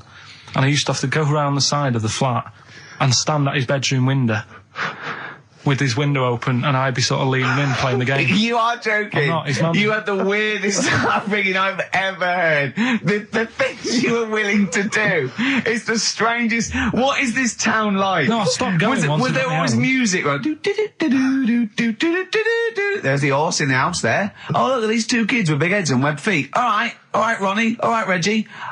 What was it like? She was obsessed. It is like you've grown up in a cartoon made for children. Yeah. No, his mum was really obsessed with cleaning. Can I play it through his window? I used to. Mrs. Ramsbottom, can I play it through Mark's window? Aye, you know what you have to do. She used to be up till about 3 in the morning. Pilkington again? Have you washed your hands? Well, up till 3 in the morning, She washing. used to be up doing the tiles in the kitchen. Washing until 3 in the morning? It was at 3 in the morning. And for ages and ages, that saying that out on the tiles, I used to think that came from, like, his mum. Because she was out, like, cleaning them late. So, till I was about 13, I thought that saying, out late, on the tiles, Yeah. was... And now you're not confused by anything. Well... There's no misunderstandings in your life now, is there? So he was allowed to walk in and out of the house, was he? No, he was alright, and he used to come round to ours a lot, and my mum used to get these pies from Hagenbach's, right?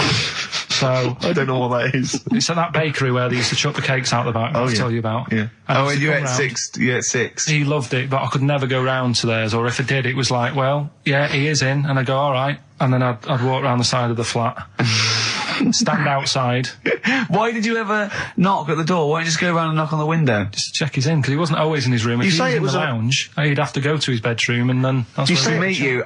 This is the strangest. And you'd play a computer game through the window. You say it was a flat. It wasn't like a 5th story one, and you had to get in one of those kind of cleaning contraptions and, like, winch your way up. I love the idea of that. So, oh, Pilkington. So, right, we're done. What have you got me any chimpanzee that? We've got monkey news still to cram in the next. Like, let's do monkey news now. I need some monkey news. No, I think we've done enough here, right? What do you mean? I think we've done enough here. We'll play a little song, eh? What? Play the verve. All right. Eminem, Sing for the Moment on XFM 104.9. I'm Ricky Gervais. With me, Steve Merchant, with 5 little hamburgers. Got 5 burgers here, yep.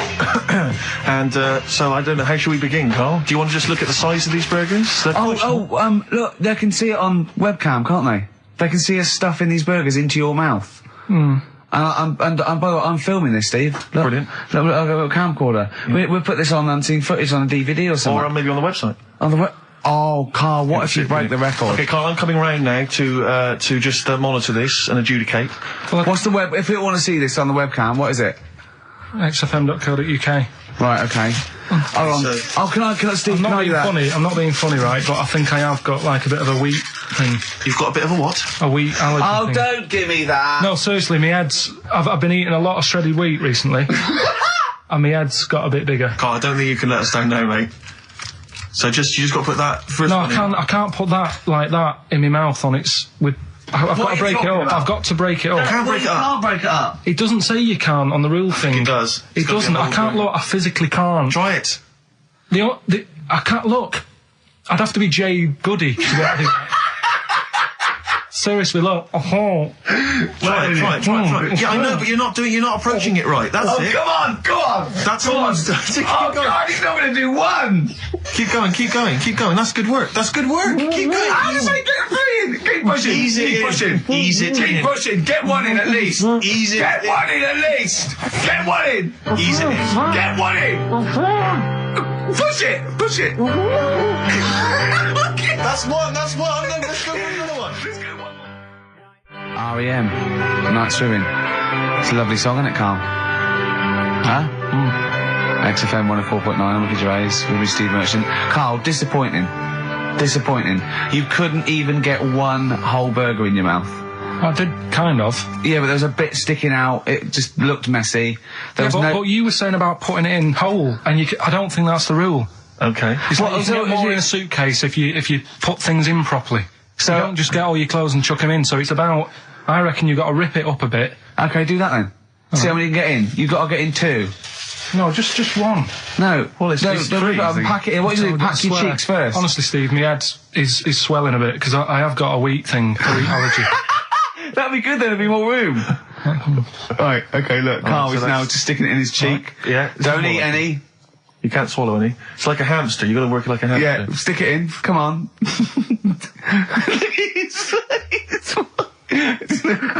looks like Marlon Brando in The Godfather. Come on. Don't lose any yet. Right. Pack it in, then use your fingers to pack it in. Come on! Wedge it in. Like you're grating the bath. I can't do this either. Keep going. Keep going, don't give up so early. This is part of the problem. You just give up, Carl, too quickly. You failed again. It's like your history O level. Come on, Carl. Come on. Do something well. Succeed at something. Push it in. You've got nearly a half a burger there. Oh, I'll come round there. You're chewing. Don't chew. I've got a bit of food. I don't know what he said, but is that a whole one? No, it's not. I can see bits left. Come on, Carl. Come on, keep working at it. We keep working at it. But there's so much space in your mouth, I can see it. He's going red. Okay, we'll do another one. We're doing another one. That one then. We're doing a. Oh, are you alright? Are you going to be sick? Are you alright? Alright. Oh God, should we play a record? He's making my eyes water now. Okay, I'll find a different one for you. Find a different one for What about most grapes eaten in 3 minutes? I'll go. Do you want to do that? Grapes are easy, aren't they? That's easy. Great. Come on, grapes are easy. White Stripes, Seven Nation Army, that jumped twice. I apologise for that. You're the producer, Carl. Yeah. It jumped twice. Well, it's not my fault if people are slipping around because a burger's on the floor. You're trying to squeeze my head when the song's playing. What difference does that make? Anyway. Right. Don't do any. Right. I've just got some grapes there. We've counted them out. What's the record then? Okay, well, the most grapes eaten in 3 minutes. You've got 3 minutes, Carl, and you've got to beat Matt Hand from the UK, who consumed a total of 133 grapes in 3 minutes on the 8th of November 2001. Right, there's 150 there. 150 in there. Right. Okay. So you've got 3 minutes. What are the rules? The rules You just got to eat them and swallow them. And it's like Cool and Luke, right? You got to just stuff them in and don't choke, because I got worried with the burger. That's a good advert for McDonald's, isn't it? Not only was I impressed by the cheapness of them, but he couldn't even get one in his mouth. Yeah. So, value for money there. Maybe they'd like to send us some free stuff. Yeah, free stuff, or just money. Some money would be good. Next week, Carl, you're eating Sony Walkmans. That's right. Yeah. Available for... Right. Right, Carl. Right, I think this is going to be good, right? What we're going to do, right? We've got song 2 by Blur set up. We know that's 2 minutes, so you can play that, because that'd be boring radio hearing Carl choke, wouldn't it, for 3 minutes? Exactly. So, when I say go, Carl, right, I'm going to go right on the minute, right? You've got to have a handful of grapes, and you've got to press song 2 by Blur. When we come back, you'll be stuffing your face. Hold on.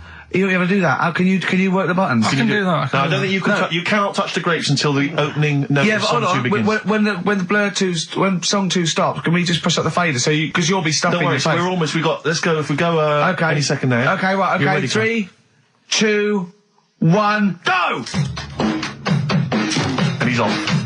That's good work from Carl there. He's approaching it cautiously to begin with. Cautiously. And he's keeping this well, let's just, he's keeping people. Come on, don't make him laugh. He's choking. He's choking. Oh, Carl, quick! Keep going, Carl. Come on! What happened? Did you just throw up? No! Don't make him laugh! Oh, Come on. we can make wine. Come on, Carl, you're doing so well, Carl. mate. I want to go. Come on. Only. Why are you making him laugh? That was a world record attempt. Come on. He's over. Keep going. Come on. You got 25 seconds.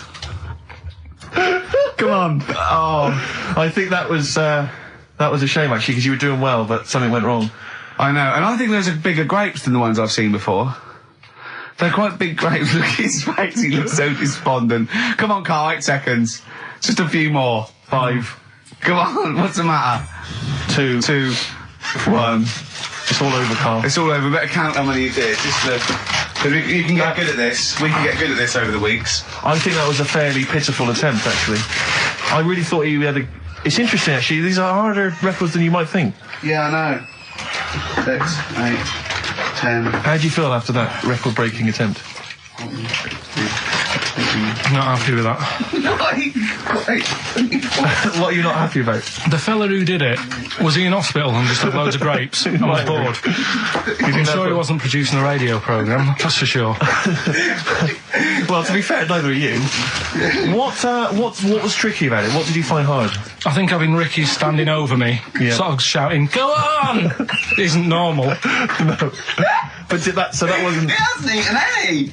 Hold on, that's 50 left. That's quite a poor attempt then, by the seam of it. Would you think about trying to maybe do that again in a couple of weeks? Would you do some practice and try that again? No, leave it. Leave it for the experts. And I noticed a tricky point, maybe sort of when you had about 50 seconds to go, you seemed to be spewing things into the bin. What was that? Again, mainly Ricky standing over me, sort of. 88. He's got 88 left. Okay, so what's the mental arithmetic there? Because we put how many in? It was 150 in the thing, wasn't it? What did I say? What did I say I had left? Well, I'm not doing it again, 88. so... He had 88 left. So it's 62. God, you're only at 62. What's the matter with you, Carl? There's people start you at 62. That is rubbish. That's disappointment. Let's leave that. So you failed on 2 world record attempts there. 62, and the record's that is rubbish. What were you doing? Oh, yeah, but like I said, I've got a small throat. I can't drink a drink quick. Ever since the Mr. Freeze Pops when I was 6, that I nearly choked on, I nearly died on, I can't go back. It'd be like asking, I don't know, someone who got run over to play Frogger or something. What's Frogger? What, you mean A real life computer game. Well, just a computer game brings back memories, doesn't it? And I can't do that. What's Frogger? Does Frogger get run over? Yeah. It's a little frog that has to run across a busy road. Do you know who he reminded me of? Apart from Hamburglar and Zippy and all that. When he was munching those grapes, because the shape of his head, it looked like a game of Pac-Man. Yeah. It did, as he was getting to him, it looked like... We should have had that music. It looked just like it. Oh, Do you remember there was a board game version of Pac-Man? Was there? I mean, the only thing that Pac-Man had was the fact that it was on a computer and it was a little face eating things. But imagine that as a board game. But there's board games of, like, things that you don't need board games for. Yeah. It's like there's board games of charades. Do you know what? You don't need that. It's like parlour games. Board games of let's watch the telly. Yeah. Let's play sit around. And it's all like 1999. You don't need it. New from Mattel, a stick. Simply run along, clanking it against a fence or a metal grate. It's fence stick. And a picture of it. Like, oh, Nan, that's my stick. I'll tell you That's what. my fence stick. Do you know I saw in a shop recently the board game of Cold Feet, the TV show. That is a winner. You are John Thompson. Yeah. Go back. Yeah. It's a good game. Drink 8 pints. Go on. Songs of phrase. Songs of phrase, nicely done. Right, we'll get this going. How do you feel, Carl? Yeah, all Again, right, all disappointment. right. Disappointment probably to your family and friends. Well, I don't think they'll be that gutted, to be honest. Right, songs of phrase. Well, Carl, why don't we bet we'll come up with songs of phrase, because it's a big tease. People love that. Yeah. It's one of the hot new We've got quizzes. one more thing for you to eat. No, I'm not doing any more of that, seriously. Play a song? Right, songs of phrase next, right? That was rubbish, that half hour. Rubbish. That's great. Roots. The Seed, XFM 104.9. I bet that is a record. I've eaten grapes whilst DJing. Possibly. I'm assuming if there's any listeners out there that have a record-breaking attempt they'd like to see Carl undertake in future weeks, they should email in. I think Jono's got that one. You know, we should give the prizes away. Yeah, well, this has been dreadful. This thing. We started off well with him trying to put force burgers in his mouth, and then he come up with this tat. I mean, this is the end of this because it's. I mean, it was shoddy to start with. No, the other couple. Well, this is not only. Well, I'm just saying. This is what I was saying in the pub yesterday when you try to be sick on my leg. I was saying, come up with new ideas if you don't like them, but you diss them on air. Well, it's just disappointing, isn't it? And Right. What's that? I was disappointed when I was choking before. We were disappointed as well. Yeah, you didn't try. You didn't try with the grapes. You were just like chewing on that. You meant to just throw them in and swallow them. It's Lou Reed with a little help from David Bowie there in the background. Satellite of Love on XFM 104.9. I'm Ricky Gervais. With me, Stephen Merchant and Karl Pilkington. Now, Steve, you know how Karl won't do anything outside his jurisdiction. He moans about stuff. He's got one job. We're doing about 5 things in the week. Always plate spinning. We just turn up and he's always available. He moans about it. He goes, "Oh, lucky you caught me." Right? He's chatting. He just He's one of those people that whinges enough and people think he's overworked. So he got Mondays off, right? He's just a whinger. Yeah. I haven't got Mondays off though, have I? Yeah. Well, anyway, 2 hours on a Saturday. This is what the phone message he left me Wednesday on my mobile. But I just is chatting about certain things that are going on at the moment. What he does need to know. Duncan, who mentions, is my agent, and you know you understand a few other things. But this is the sort of message I get from Karl, right? Whinger. Old messages. Alright, 12:10, Wednesday. Just getting loads of people calling me all the time about shit. Yesterday, DVD's signing for BBC London. I don't work there, but I've been dragged into that. I've got a woman on leaving a message from Talk PR going on about do you want to go and see Pop Idol again? Right? They're just saying you and some listeners can go. So I'm sure you'll love that. I've got Jim Benner wanting you to introduce the tin buckets at the Astoria. So can you just let Duncan know that I'm doing his job whilst he's sat on his arse with his thumb firmly up his arse? Can you let him know that I'm running around like a here sorting shit out for you? Alright, see you later. Message left at 12. Do you know what I mean? I know, but that's the kind of phone message he's leaving. Do you remember who he was before you? But he's even annoyed that he gets a phone call. I remember he got a phone call for you to do a voiceover and didn't pass it on. You missed a voiceover. That was thousands of pounds. No, I did pass it on though. I told you. You said someone had phoned. Yeah, that's not good enough. But who's that? Well, she didn't say, and I didn't ask. But of course she said. She didn't say. Rubbish. So you didn't take the number down? She went, "Oh, can you tell Steve to call me?" And you went, "Yeah." Yeah, well, I just thought you'd know her already. I should have known. It was a woman, so I should have known. He's having a go, you see?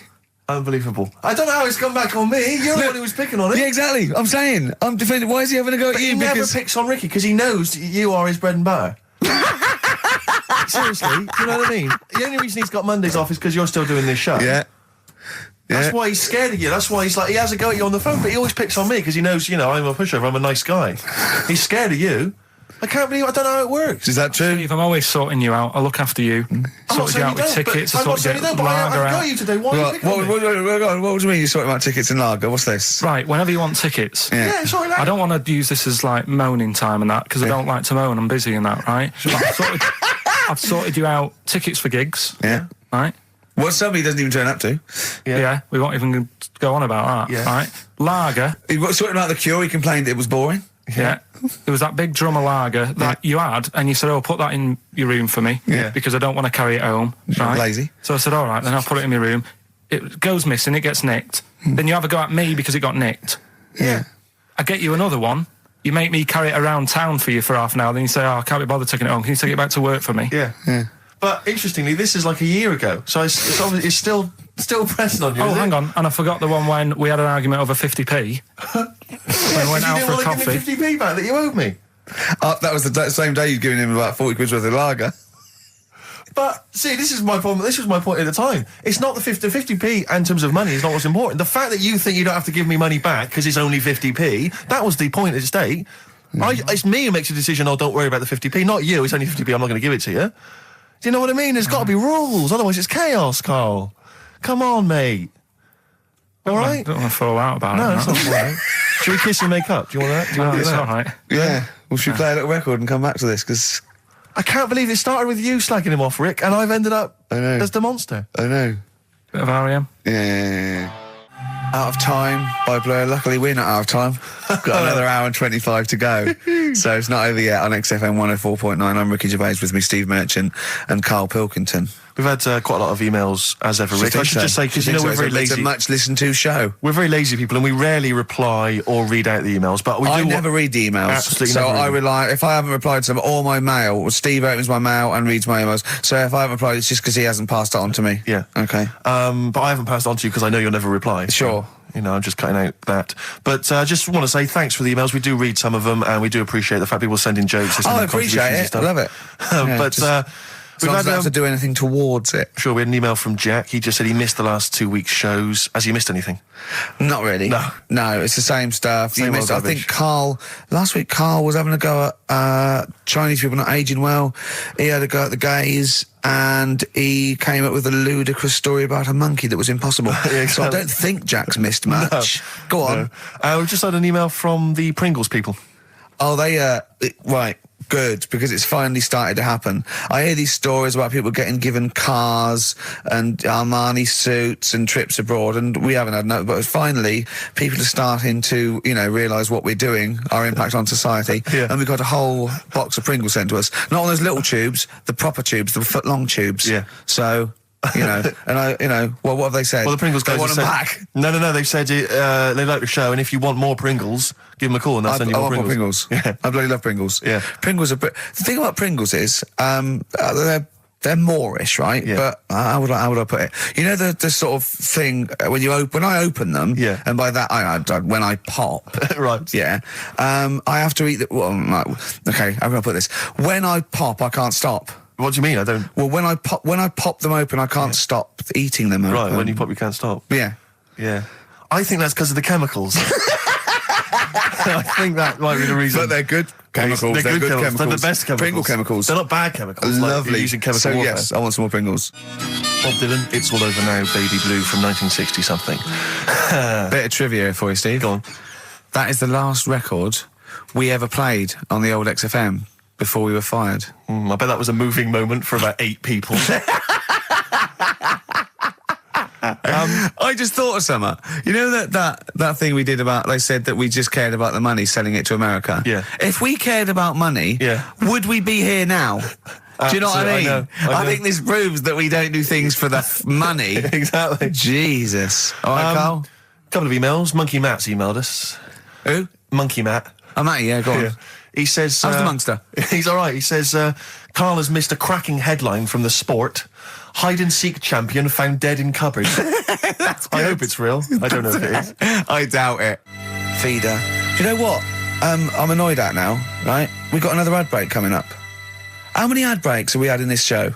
I know. Carl, how many ad breaks have we had in this It's show? only about 3 an hour, 3 or 4 an hour. 3 or 4 an hour, so about 3 minutes. So 20 minutes. 20 minutes is wasted on shite. I mean, apart from the stuff we talk Well, about. it's funny you should say that, because someone said to me last week that they felt that there were more adverts now on the show than there used to be. Are there more adverts Rick, in the show? I think, though, I think, just checking some of the emails, I think that's because people are requesting them. They find them more entertaining than what we're giving them. But can't we sort this out? Don't go on about it. No, can't we though? Why can't we have less? Why have we got so many? Is it It happens, doesn't it? well, no. You can't listen to radio in after every record. It's bad enough trying to keep them listening with the rubbish we come out with. Yeah, we've got Rockbusters here. Let's get them back. You know what I mean? Don't steal our son. Please, lads. Thrills on XFM 104.9. I'm Ricky Gervais. With me, Steve Merchant and Karl Pilkington. Yeah. Little Carly Pilkington, little baldy mank, whinging little twat. How are you? Yeah, all right, yeah. What are you doing? Happy? Feeling a bit happier today? You look as full of spunk, as they say in America. Yeah, I'm all right. Just a bit of a miserable day, though, isn't it? Yeah. A bit miserable. Yeah. Walking in today, right? Do you know I walked through, like, the sort of the gay district of London and that? Right. You don't walk, you mince, don't you? Well, just walking through on the way to work, and I'm always interested in their little shops and stuff that they have, right? Loads of... Their little shops. There's don't be ashamed of. If you want to go in and buy something, go in and buy something. I'm just having a look at, looking in the windows and stuff. Little postcard just near the entrance. Yeah. That's meant to tease people in, to make people go, that sounds good, I'll nip in. Right? Little postcard. Free butt plugs with every sale. That's great. How did we get from 5p off milk to free butt plugs with every sale? Wow. What's society come to? Well, it's because we're liberated, Rick. Yeah. It's an open society. What did you buy to get them? You didn't buy... I didn't but what's the purpose? What, of the poster or of butt plugs? Butt plugs. Because I really honestly You don't... shove them up your arse, don't you? Whoa, slow down, bum. Shove them up your bum. Yeah. But when? Is that just like when you're doing whatever, doing stuff around the house, or...? I think it's not to keep things out. Is it like you would use a plug in the sink to keep, the water in the sink? Oh, if you're not gay. Get that? Oh, yeah, no, I know what you mean, yeah. I don't know. No entry. What is it? I mean, I don't understand what I that's don't know. I assume it either feels good or are they... well, I've got to be careful here. Or are they sort of like breaking it in? Right, yeah. Do you know what I mean? Like it's like a shoehorn. Sure. or It's like when you stick paper in your shoes if they're a bit tight. Or those people who sort of like put little bits of wood in their lips, and then as soon they've got big plates in their lips. Yeah. Same with the butt plug. It means you can, you're ready for anything. I don't know, do I? The Carl's face. Well, if you know what butt plugs are used for, then I'll get in touch. Ricky.Gervais at XFM.co.uk. What do you think? If there's any... I can't believe we're already on this subject. I know. It's 1:05 and we're I was going to say then, if there's any people who use butt plugs, and I was thinking that Karl would have said, well, they're not up yet. Yeah. Because they go out late. No, but what is it? We're award-winning people. We've written a TV Not on show. radio, though. Not on radio. We're rubbish on radio. I know, We've got nothing to lose. But I always say to you, Steve, that I like educating people and that.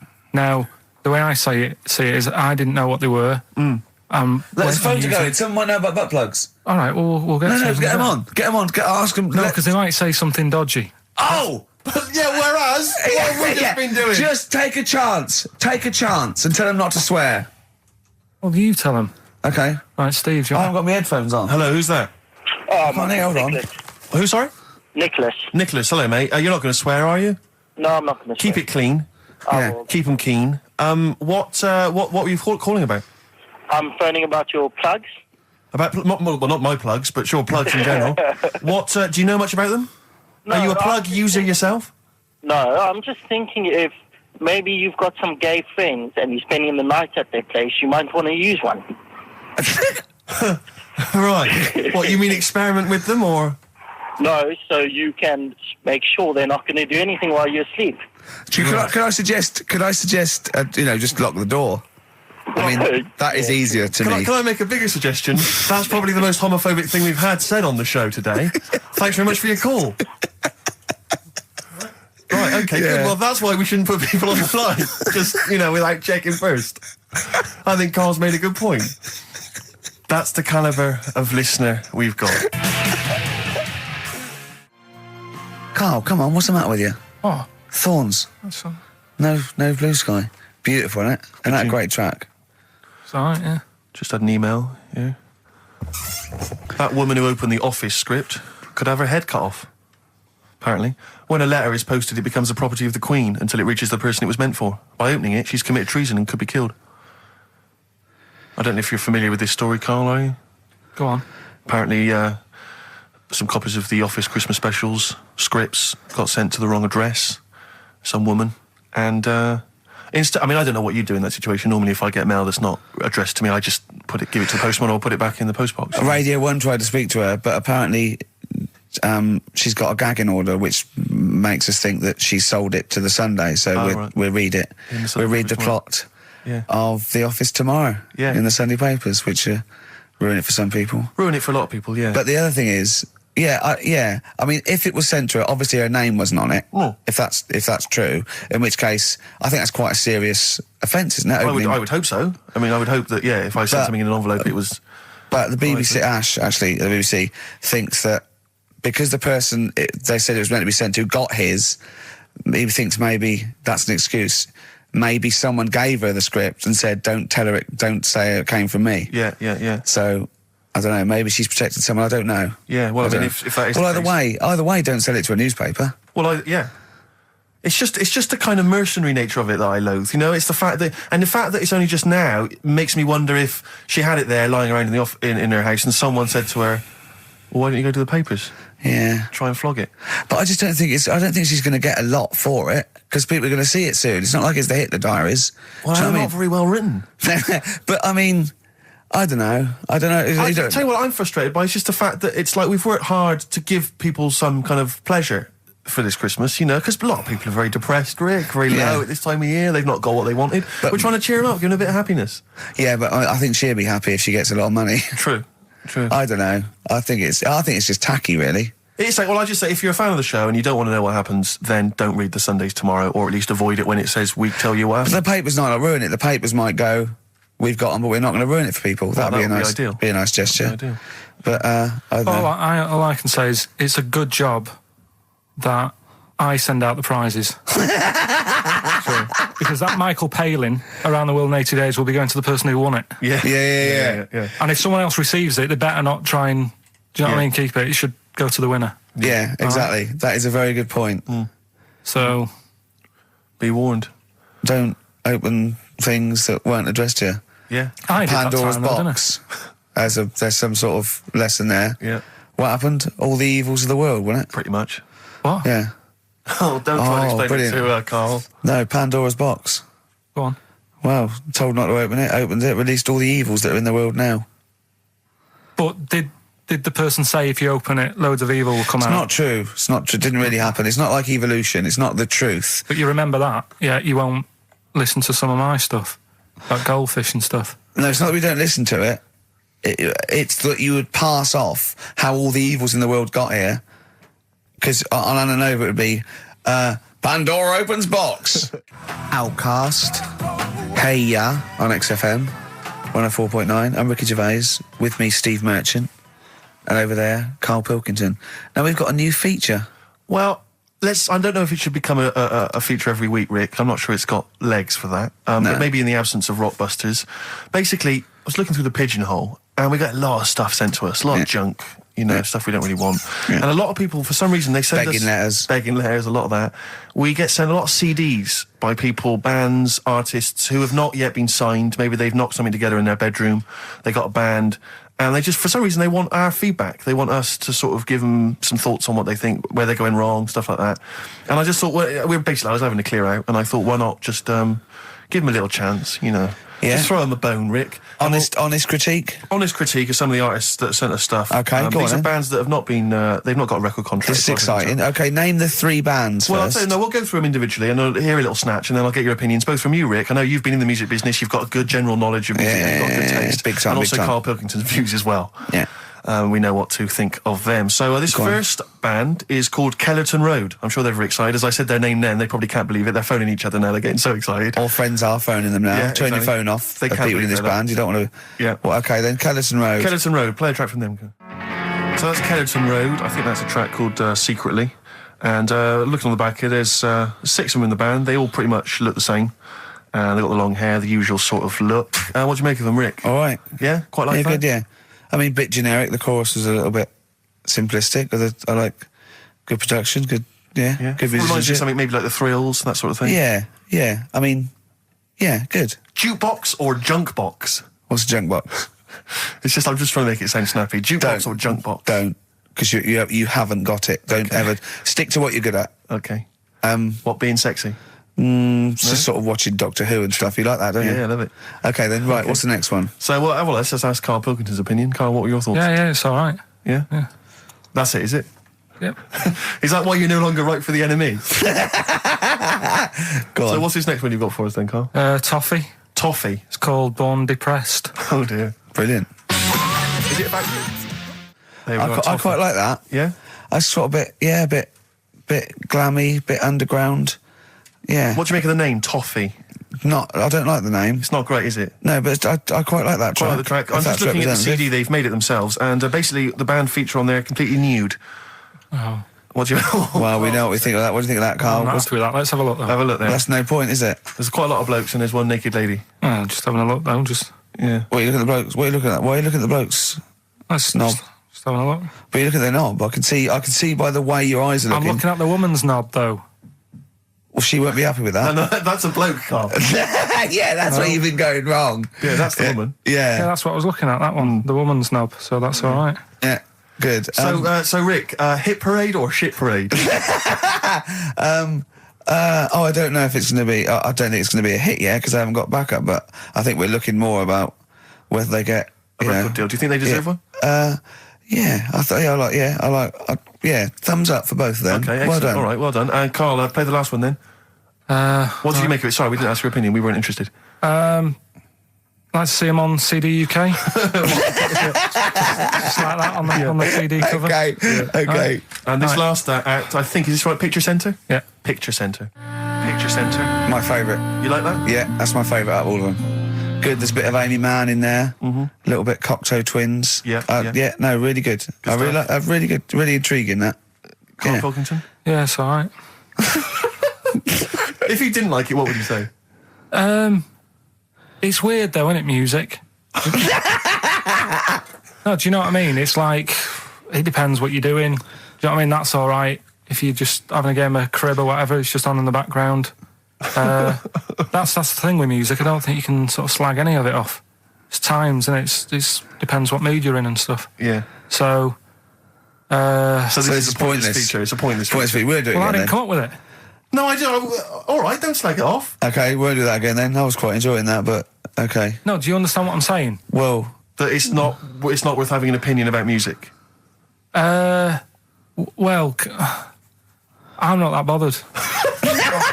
I'm just saying. imagine if he was on the panel of Fame Academy or Pop Idol. Yeah. That'd be great. He'd go along, and Nicky Chapman go, yeah, you've really improved. I really like that. I don't know what you're wearing. Dr. Fox, you were hot, baby. I loved it. Like your legs, like all your boobs and all that. Brilliant. Come to Carl. Not bothered. All right. Yeah. Brilliant. No, we'll keep it up. Play a record. Yeah. Oh, come on. This is my favourite. Can I change? Well, this is my favourite out of all four of them. Lynyrd Skynyrd. Yeah? Yeah. Yeah. Slam dunk this puppy. Yeah. And roll over DJ on XFM 104.9. All right? Carl, just an email, a question for you. Can you please let me know which school Carl went to? What school did you go to?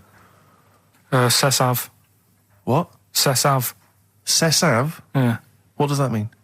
It was on Cecil Avenue. Cecil Avenue in Manchester. Yeah. It's just he says, I'd like to know so that I don't send my kids to the same place.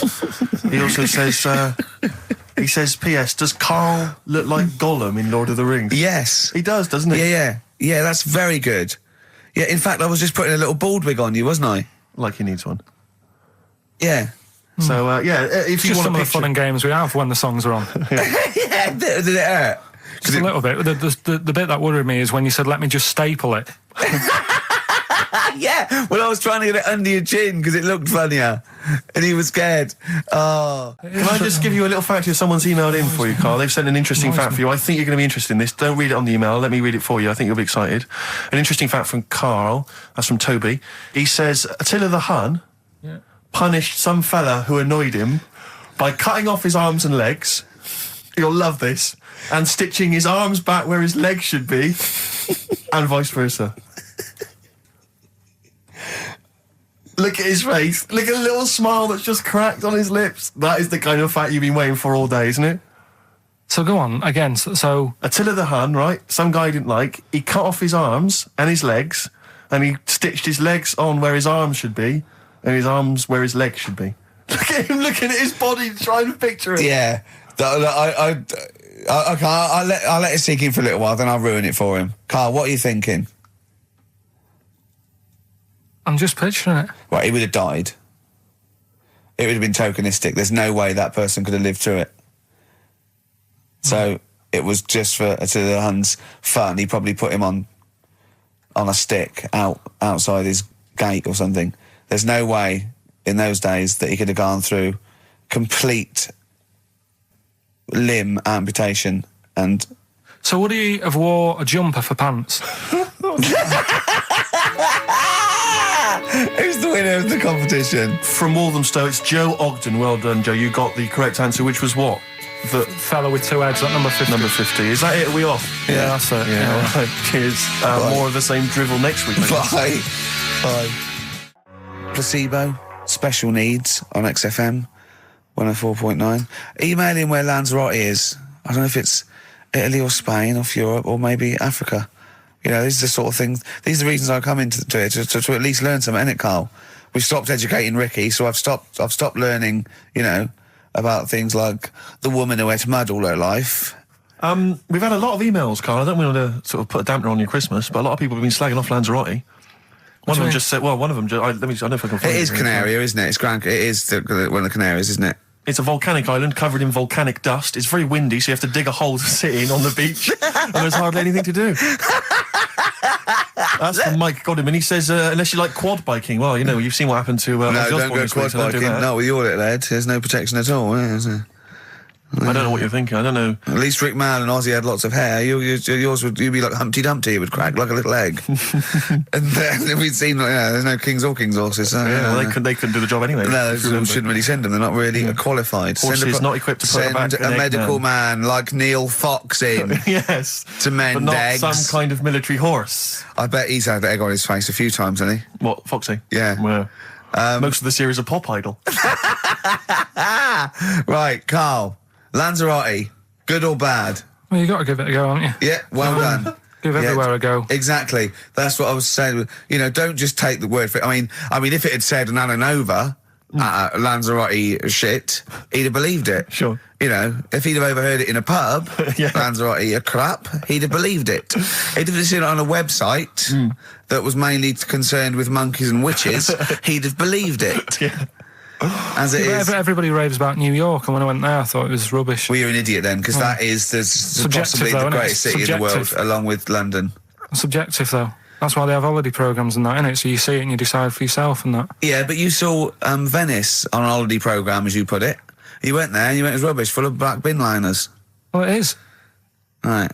Didn't they show that? It stunk. Didn't Judith Chalmers say that? Oh, it stinks here and there's loads of rubbish everywhere. No, she didn't. Did she mention that? Oh, that's what I mean. So it depends what you want from holiday, doesn't it? Well, yeah. So... You're an idiot if you don't like New York, so next. Anyway, come on, break up, guys. Kiss and make up. Yeah. Carl, we've had an email, some old Rockbusters. Someone's emailed in, they wonder if you can get some of your old Rockbusters clues, your old genuine Rockbusters clues. I know Rockbusters has come back. Well, of course he can, it's the way his brain works. Well, indeed, but I think you'll, maybe you can also enjoy the challenge, Rick. Yeah. And you at home. I remember them as well, because I remember how angry they made me. Here's some old Rockbusters. That army's got some nice trenches. DW.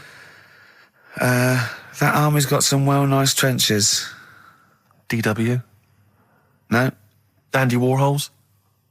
That one works. It's not bad, is it? That's why I didn't get that one, because it worked. Yeah. Yeah. Okay. She's only got one sticker left.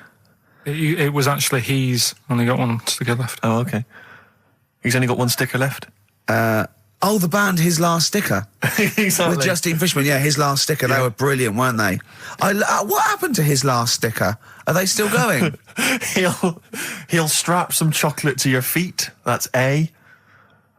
A band or artist. A. He'll strap some chocolate to your feet. Go on. Aerosmith.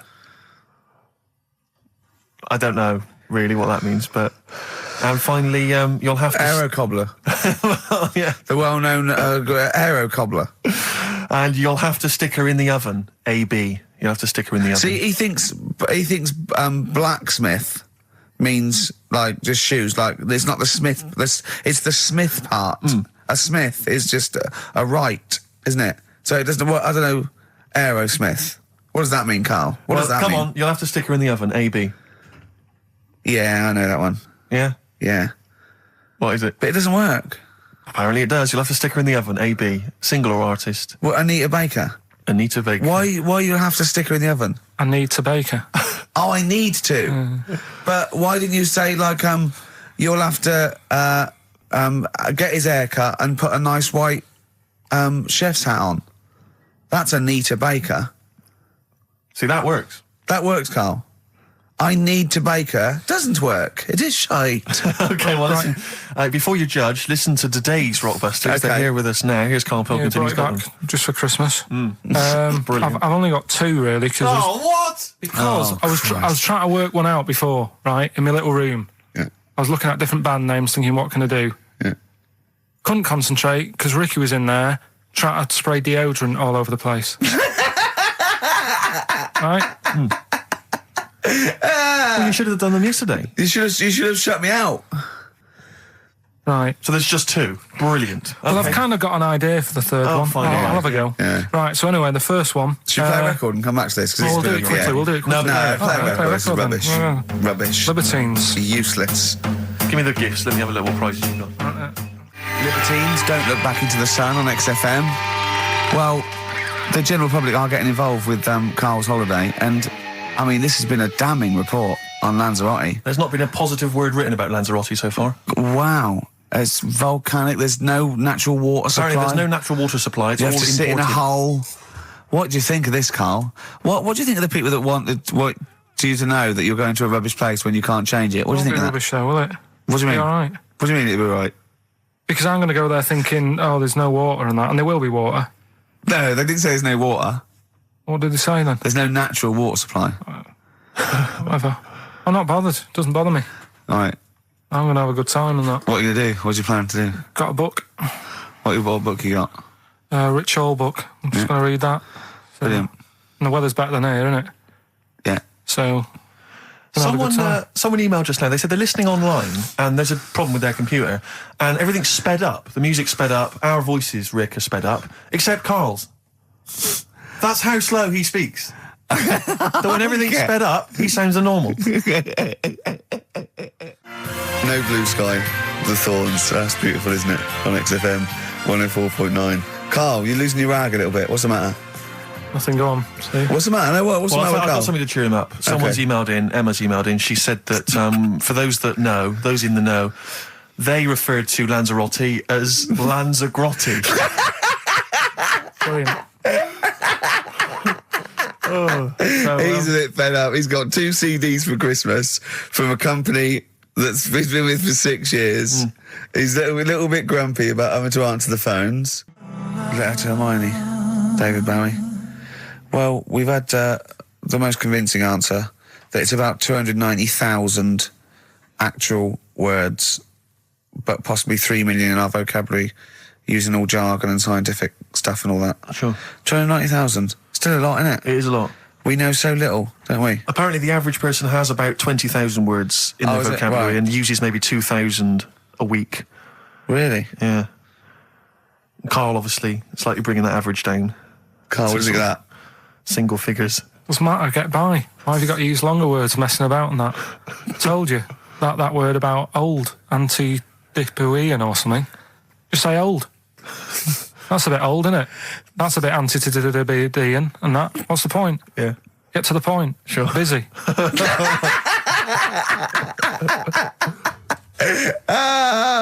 Right, okay. Are you in a film this week, Karl? We're doing that now? Yeah, go on. Get it over with. Hang on a minute then. Get it over with. Let's get this show over with. We can go home. You can go off to Lanzarote and sit on some ash. Some charcoal. He's not happy about that. That's annoyed him. The listeners have all ganged up on him. Yeah. XFM giving him 2 CDs. We've had more calls for his resignation this week than ever before. What do you think of that, Karl? What do you mean? There's another reason. Do you know what I mean, though? Because he's grumpy. He's not just giving it. He goes, well, I can't help it, can I? I don't want it. You're being paid well to do a job. People have tuned in to be entertained, to have good songs. Me and Steve are working I'm pressing here. the buttons. I'm paid to press the buttons. That's what I'm doing. Has every CD started on time? Then Yeah. why would they give you Monday off if you just paid to press the buttons? Don't get every other Monday off, do I? So have you stopped doing that now, have you? Well, yeah. Why? Because there's work to do and that. But I'm not moaning about it. Let's get on with it. Blair on XFM 104.9. I forget the name of that track, but it's good. Good song. Thanks very much. Oh, good song. Yeah. Oh, right. I just thought you were complimenting giving his opinion. Right, Yeah. go on. The what? Are we still on the air? Yeah. What are we doing? Merry Christmas. We got someone on the line. Oh, right. He's here. Who's that? Ricky! Yeah, go on. It's Jonathan, how are you? Good. It's only TV's Jonathan Ross. Ross, turn your radio down, you idiot. I'm here. I like to, I haven't got a radio on. What are you talking about? We can hear the feedback. Well, I haven't got it. It's not my fault. It's your incompetent radio station. And also, didn't you hear? We said don't call him. We don't want to speak to the listeners. I'm not a listener. I'm a visitor to your shores. I'm special. You know that full well. I know you're special. Right. Yeah, exactly. What have you got a name for the band? Yeah, you ready? Yeah. Blump. B-L-U-M-P. I tell you for what, you can't have a normal word. If it's the monolith band of all time, if it's the big, you can't have a regular word. It doesn't make sense. How can you have a regular word? All these ideas you come up with are rubbish. You need a word which only stands for that one thing. No one's heard it before. No one will use it again. Blump. I can't help but feel that that's a more appropriate name for maybe one of Ricky's bands. Yeah. I love seeing that picture of him in that band. You see it everywhere these days. He was like a girl. He was like a little girl in a suit. It's like a little dyke at a wedding. What was that? That's got to be the kettle calling the pot black, surely. I've always got nothing but 100% heterosexual. We're not sure about. There's not anything wrong with it. I know that, but look at you. I actually had to get that in. There's not anything wrong with it. I'm Jonathan Ross. Oh dear. I was thinking the other day, right? Oh, yeah? The Comedy Awards. Yes, sir. You didn't half say some awful things about poor celebrities, poor has-been celebrities with coke addictions and fat lips and faces that where surgery's gone wrong and everything. And when they're on the show, they're going, "Oh, you look lovely." Yeah, I'm nice to them. Well, I'm nice to them to their face, but obviously when I'm not with them, I like to let my true feelings be known. What's wrong with that? That's how everyone. Well, I'll tell you what, you can get anything off your chest you want on this show. Any celebrities you want to talk about? There's no one listening. Yeah, it's just between me and you. A lot of people listen. They listen to my show, and after they've had a few hours of good laughs, they like something bland to just cool them down afterwards. So they flip over. We know this happens. Did you mention my DVD on your radio show? You know what? I forgot to mention it. Christ! I meant to mention by the office, but I forgot to mention it. And then I thought afterwards, it's not like he needs the cash, is it? It's not like he needs it. It's not like it is, but he's probably earned more money in a short space. You're like a lottery winner, and you've got about as much taste. You're like one of those burglars who's won the lottery. I am. I'm dressed like an Albanian window cleaner at the moment. Burglar from Reading who won the lottery, and now he's fritting it away on what? I do feel sorry for my neighbours. I've moved into a really nice place. I feel like it's the hillbillies. No, it's nice you've moved in though, because it's nice. It's given them something to sort of talk about behind your back. You've united the whole block. Right, go and play with some Japanese wind-up toys now. I'm going home to play Mario Double Dash with my son. It's going to be a good afternoon. I phoned you once after I finished my show. It's about 3 Yeah. And I don't mind if you I said, how you doing? You went, it's brilliant. You said, this is what you said. You went, everyone's out. Jane's taking the kids out. I've already masturbated twice, and I'm playing with a new Japanese toy. I'm masturbating now. Yeah, Kings of Leon, Wasted Time on XFM 104.9. Sorry, I was sidetracked there by some of the band names. Now listen, I want to put in 2 of my own. I want to win that pile of tat out there, right? I've got 2 names here, okay? We should just remind people in case they've just tuned in.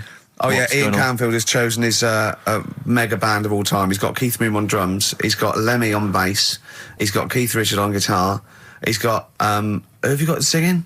Robert Plant. And their manager is Vance. But he needs to announce them at Wembley Arena. They're already sold out. They're at #1 in the album charts. They're the greatest rock band of all time. And I've got 2 suggestions. Okay. What about this? Please welcome to the stage. Tungsten lung hemorrhage. Yeah, good. Yeah? Please welcome to the stage. God Dildo. God Dildo, interesting. Nice juxtaposition there of God, the almighty creator, and a dildo. Nice use of some contrasting imagery there. Yeah. Powerful and topical. Tungsten lung hemorrhage. Yeah. We've had a couple also on the email. People didn't really include their names, but who cares? Please welcome to the stage, Balls of Steel. Balls of Steel, yeah. And we've had like Brain Hammer. Yeah. Brain Hammer's good. I Lots like of Brain Hammer. related stuff. Quite liking the idea of tumour fish. Juma fish, I like. Juma fish is very good. I like Juma fish. I just wonder if there's one more contender. I don't know who this was, Ian, that phoned in with it, but possibly it's topical. Deathly Hem. Yeah. Deathly Hem. It's brilliant. Oh, it's Deathly Hem. Please welcome to the stage, Deathly Hem. It's Deathly Hem. Who's that? We've got to give it to I don't know who that was. Oh, well, if you came up with Deathly Hem, email again. Deathly Hem. It's the greatest name for the greatest rock band of all time. Will you please welcome to the stage, Deathly Hem. Turing Breaks, Mind Over Money, XFM 104.9. I'm Ricky Gervais, Stephen Merchant, little Karl Pilkington. Yeah. A couple of emails. Different people have visited various tourist attractions. Oh, yeah. Let me see who's this from. Not quite sure. But thanks very much indeed for it. So there's a link here. It's apparently in Devon. Barometer World. Brilliant. It's the world of barometers. It was established in 1979. And by one bloke who had a lot and thought, I can charge a quid for this, definitely.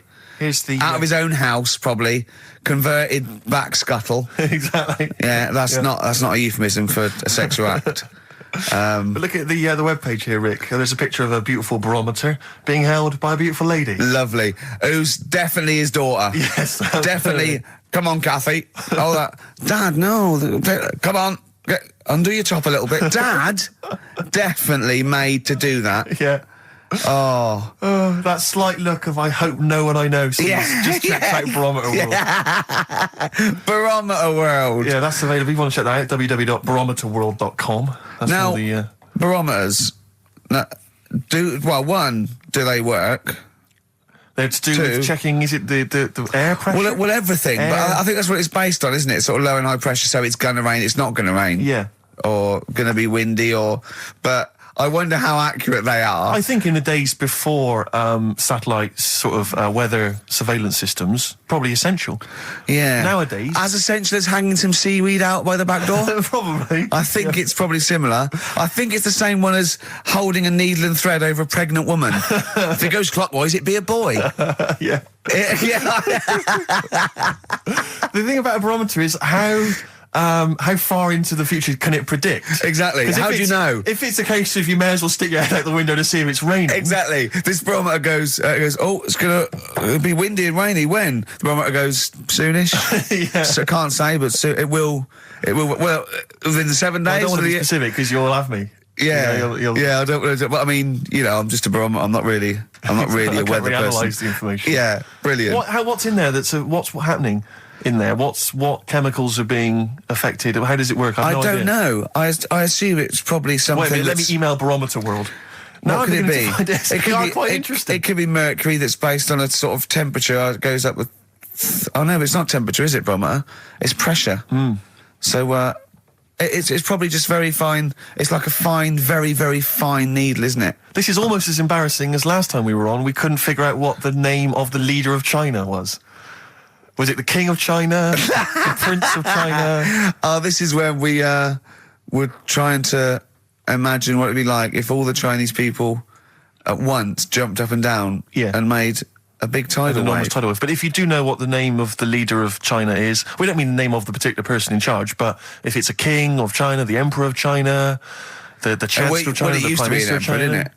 No, that was Japan. Yeah, this is it. I don't know what's the big guy in charge. Is he still the chairman? I know Chairman Mao was important. I think he was just the chairman. I think he just governed all the big meetings. Yeah, I don't know. He just kept the minutes. Head Chinaman? Head Chinaman. The major Chinaman. The top Chinaman. Number one Chinaman. Do you know what? We're going to be honest here. We know so little about China. It's true. We know so little about China. Yeah. It's embarrassing. But if you've got any interesting facts about China, then email in ricky.gervais@xfm.co.uk. Also, I imagine the email address to use if you're going to take part in this week's Rockbusters. I did read an interesting fact. I'm researching. I'm doing a show called Politics, and I was researching. And there's a thing about sweatshops. Yeah, no, sweatshops. Like Nike. There's these facts, right? And these people get like a few cents an hour, and the CEO, I forget his name, for a Chinese woman to earn his 5.2 billion, she'd have to work 8 hours a day, 7 days a week for 10,000 years.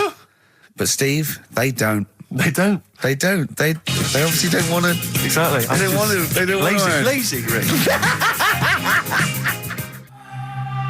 Blur, Out of Time on XFM. Well, we're not out of time. We've still got an hour left, boys. Hey! Luckily. Brilliant. A lot of emails, obviously, about the Chinese. People as fascinated as we are. I don't want to discuss it, interminably, Rick, because there's so much to say, and we've said most of it in the past. Yeah. Get a couple of emails. In fact, I think, Karl, you told us this information. Remind me of it again. If all the Chinese people in the world were in a line on that, because there's loads of them, you'd never get to the end of it. Right. No, it's not that. It's no, if all the Chinese people formed a line and started walking out of China, you'd never get to the end of it. That's what I just said. No, it's because though, they'd be having babies. You know what I mean? Still, it'd be adding to it all the time, wouldn't you? Would they be walking and shagging and having babies as they're walking out? Yeah, that is. I'd love to see someone organise that. Maybe the Record Breakers team. I tell you what, I'd love to see Ross McWhirter or Norris, who is it? Who's the one that's alive? I forget Norris, I think. Norris, right? I'd love to see him to coordinate that. Yeah. 1.2 billion little Chinese fellas, boy, girl, boy, girl, boy, girl. Yeah. And where are they walking out of China? Which exit are they taking? They're taking the through Tibet. Or? I think it's the Gate 9 Slip Road, the M43, right. to St. Petersburg, right? And they go, and walking, and shagging. Yeah, exactly. Yeah. Because some presumably are dying as they're leaving. No, but they live to 120. That's true. So they claim. So, well, we know Carl's theory on that. Do you want to just tell new listeners your theory about when all these Chinese people get the records for oldest people in the world? Come on, what's your theory, Carl? Carl, just that they're probably lying. Why? That's all. Because a lot of them don't age that well. Some of them do. A lot of them don't, and they always look older than they are. I read the other day, right? Do you know the one who was the oldest woman in the world, right? Chinese woman, right? The way she did it, it was. She didn't die. That was her secret. Yeah. What she did, she got up every day and didn't die. No, she was like awake and that, and then she'd have 2 days just sleeping. Right. So she wasn't really that old. What do you mean? Well, she'd only sort of lived half of her life in a way. Well, we all live 2/3 of our life, don't we? No, but she was like awake and that, and then she'd go, I'll go out of bed, and then that'd be it for 2 days. Carl, you're a second-time buyer, aren't you? Yeah. Bought one in Manchester. Lost $7,000 on that one. Well, don't buy in Manchester. No, it's a good flat. It's just it wasn't. I didn't buy it to sort of make money. I thought I was going to be living there like all my life, and then a job came up here, and it was like, oh. You bought your first flat in Manchester. You assumed you would be living there for the rest of your life. Well, I wasn't in a rush. Play record. You're an idiot. Hang on a minute. So have you got a property portfolio? Have you got the 2 houses now? No, I've got rid of that one. Oh, you sold that one? Got this at flat. £7,000 Got loss. this flat. I'll tell you something that is interesting. Hold on, though. What? £7,000 lost. Yeah. It's a flat in Manchester, but it could only cost about £8,000 anyway.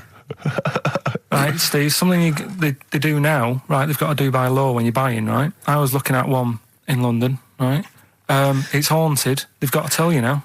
Right, don't talk shit. I'm telling you now. Play a record. I'm telling you now.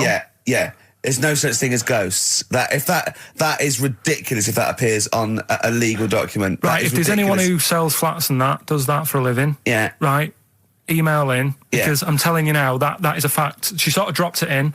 I said, oh, nice feel here. And she said, yeah, well, that'll be the ghost. Just dropped it in, that's all they've got to do. And then I was like, what? And they went, oh, yeah. That's what I've got to do, is it? So that's the legal thing. Did you drop it in? So in court you go, did you drop it in? Yeah, I dropped it in. Play a record, you're an idiot. That's David Gray, and this year's Love, if you're in love. I hope it lasts. It's only January. What you got for us, I just thought we ought to maybe go through some of the emails. I mean, I don't want to query the calibre of some of the emails we get sent on this show, but here's a typical one, Rick. Go on. There's no name, it's just from Glicko, that's his email address. It's just a question to you, Rick. Did I see you walking around Marylebone High Street last Sunday? Yes. Okay. Well, I don't know. Well, I was in Marylebone High Street last Sunday, yeah. Yeah, but did you see Glicko? I didn't see Glicks. Okay. I didn't see the Glickster. But all right, this is one from M. Ricky, what do you think of Richard Bacon's show? I can't decide if he's better than you. Nor can I. Any thoughts? Nor can I. I can't help her out on that one. Sure. That's a really personal thing. She's got to dig deep. She's got to look at both of us. She's got to find out what she likes. Yeah. And then whether I provide more of that than Baker's. Yeah. I mean, Baker Foyle's brilliant. Yeah. I'm not going to put myself up against him, so I can't help you. Next, Steve, next. Well, there's a lot of emails last week which were saying how much they enjoyed the Christmas specials. Thank you very much for that. It's very flattering of you. Cheers. There was also a couple. There was one that it was a guy. I'm sorry that I think I might have deleted it. But, I should have sent a reply, because there was a guy from Canada saying if there any chance you're around in March, whether you could pop in and have a surprise birthday dinner for his wife. Oh, why don't you keep that? I know, sorry well, about I can't let it go now, can I, you idiot? So, Okay. I don't, I really apologise for that. Yeah. There's also, this is interesting, this is more for Karl, really. It seems unlikely. Is it from a doctor saying you're an idiot? We've got plenty of those. I tend to delete them. Okay, all right, yeah. Look at his face. No, it just says, don't like to complain, but I won the film competition about 5 or 6 weeks ago, and I haven't received my prizes. Oh dear, that's all Karl has to do on the show. Thinking. We provide the chat, the records, the light entertainment. I mean, the glamour. Strokes of comedy genius. All Karl has to do is send out the prizes and say there was a monkey that was a bank robber at 5 to 3. Yeah. What's your excuse, Karl? Do you remember her winning? I've got all. Well, you calling her a liar? Well, I am, because I don't remember ever seeing. Right, he's calling her a liar. So, Joanne Ogden, you're claiming, is just making this up. She sent this in on a whim, trying to fool us and get some cheap tat. Wow. I don't believe that. I don't believe anyone would lie to try and get Knowing Me, Knowing You on VHS. I really don't. Well, I'll look in the records, because we keep all the details, so... Do you know what I mean? Right. Well, one of you's in the wrong. Do you know what? Knowing you, Karl, I don't think it's Joanne. No. Has anyone else ever emailed in saying they haven't got the bag of crap? No, they haven't. They haven't. Well, yeah, one mistake's one too far, because that's one person. So you might send out 30, but that one person, that's the first time they've won a competition. They want the history of Wind narrated by Donald McIntyre on VHS. Yeah, and Stephen King's It on Betamax. Yeah. No, they sometimes they want the best of Primal Scream on a cassette. Exactly. So you've got to make sure you're sending these prizes away. Yeah. Final email from Andy. He says the webcam is pointing at the ceiling. Is it because the air conditioning vent is more exciting than what happens on the show? Let's put that down now. I think that's absolutely right. Hold on a minute. Now, just if someone is that good. People love the webcam. I don't know what they're interested in, because all they get is a picture of Karl's big head. It's not as big. It's just round. Oh, got it right. Yeah. Karl, I'd like you to play the next tune. I got sent a little cheeky primer for The Cure's Join the Dots. It's B-sides and rarities, lots of stuff from them, from all over the ages. And it's amazing how good their B-sides are. Here's one of them playing. Yeah.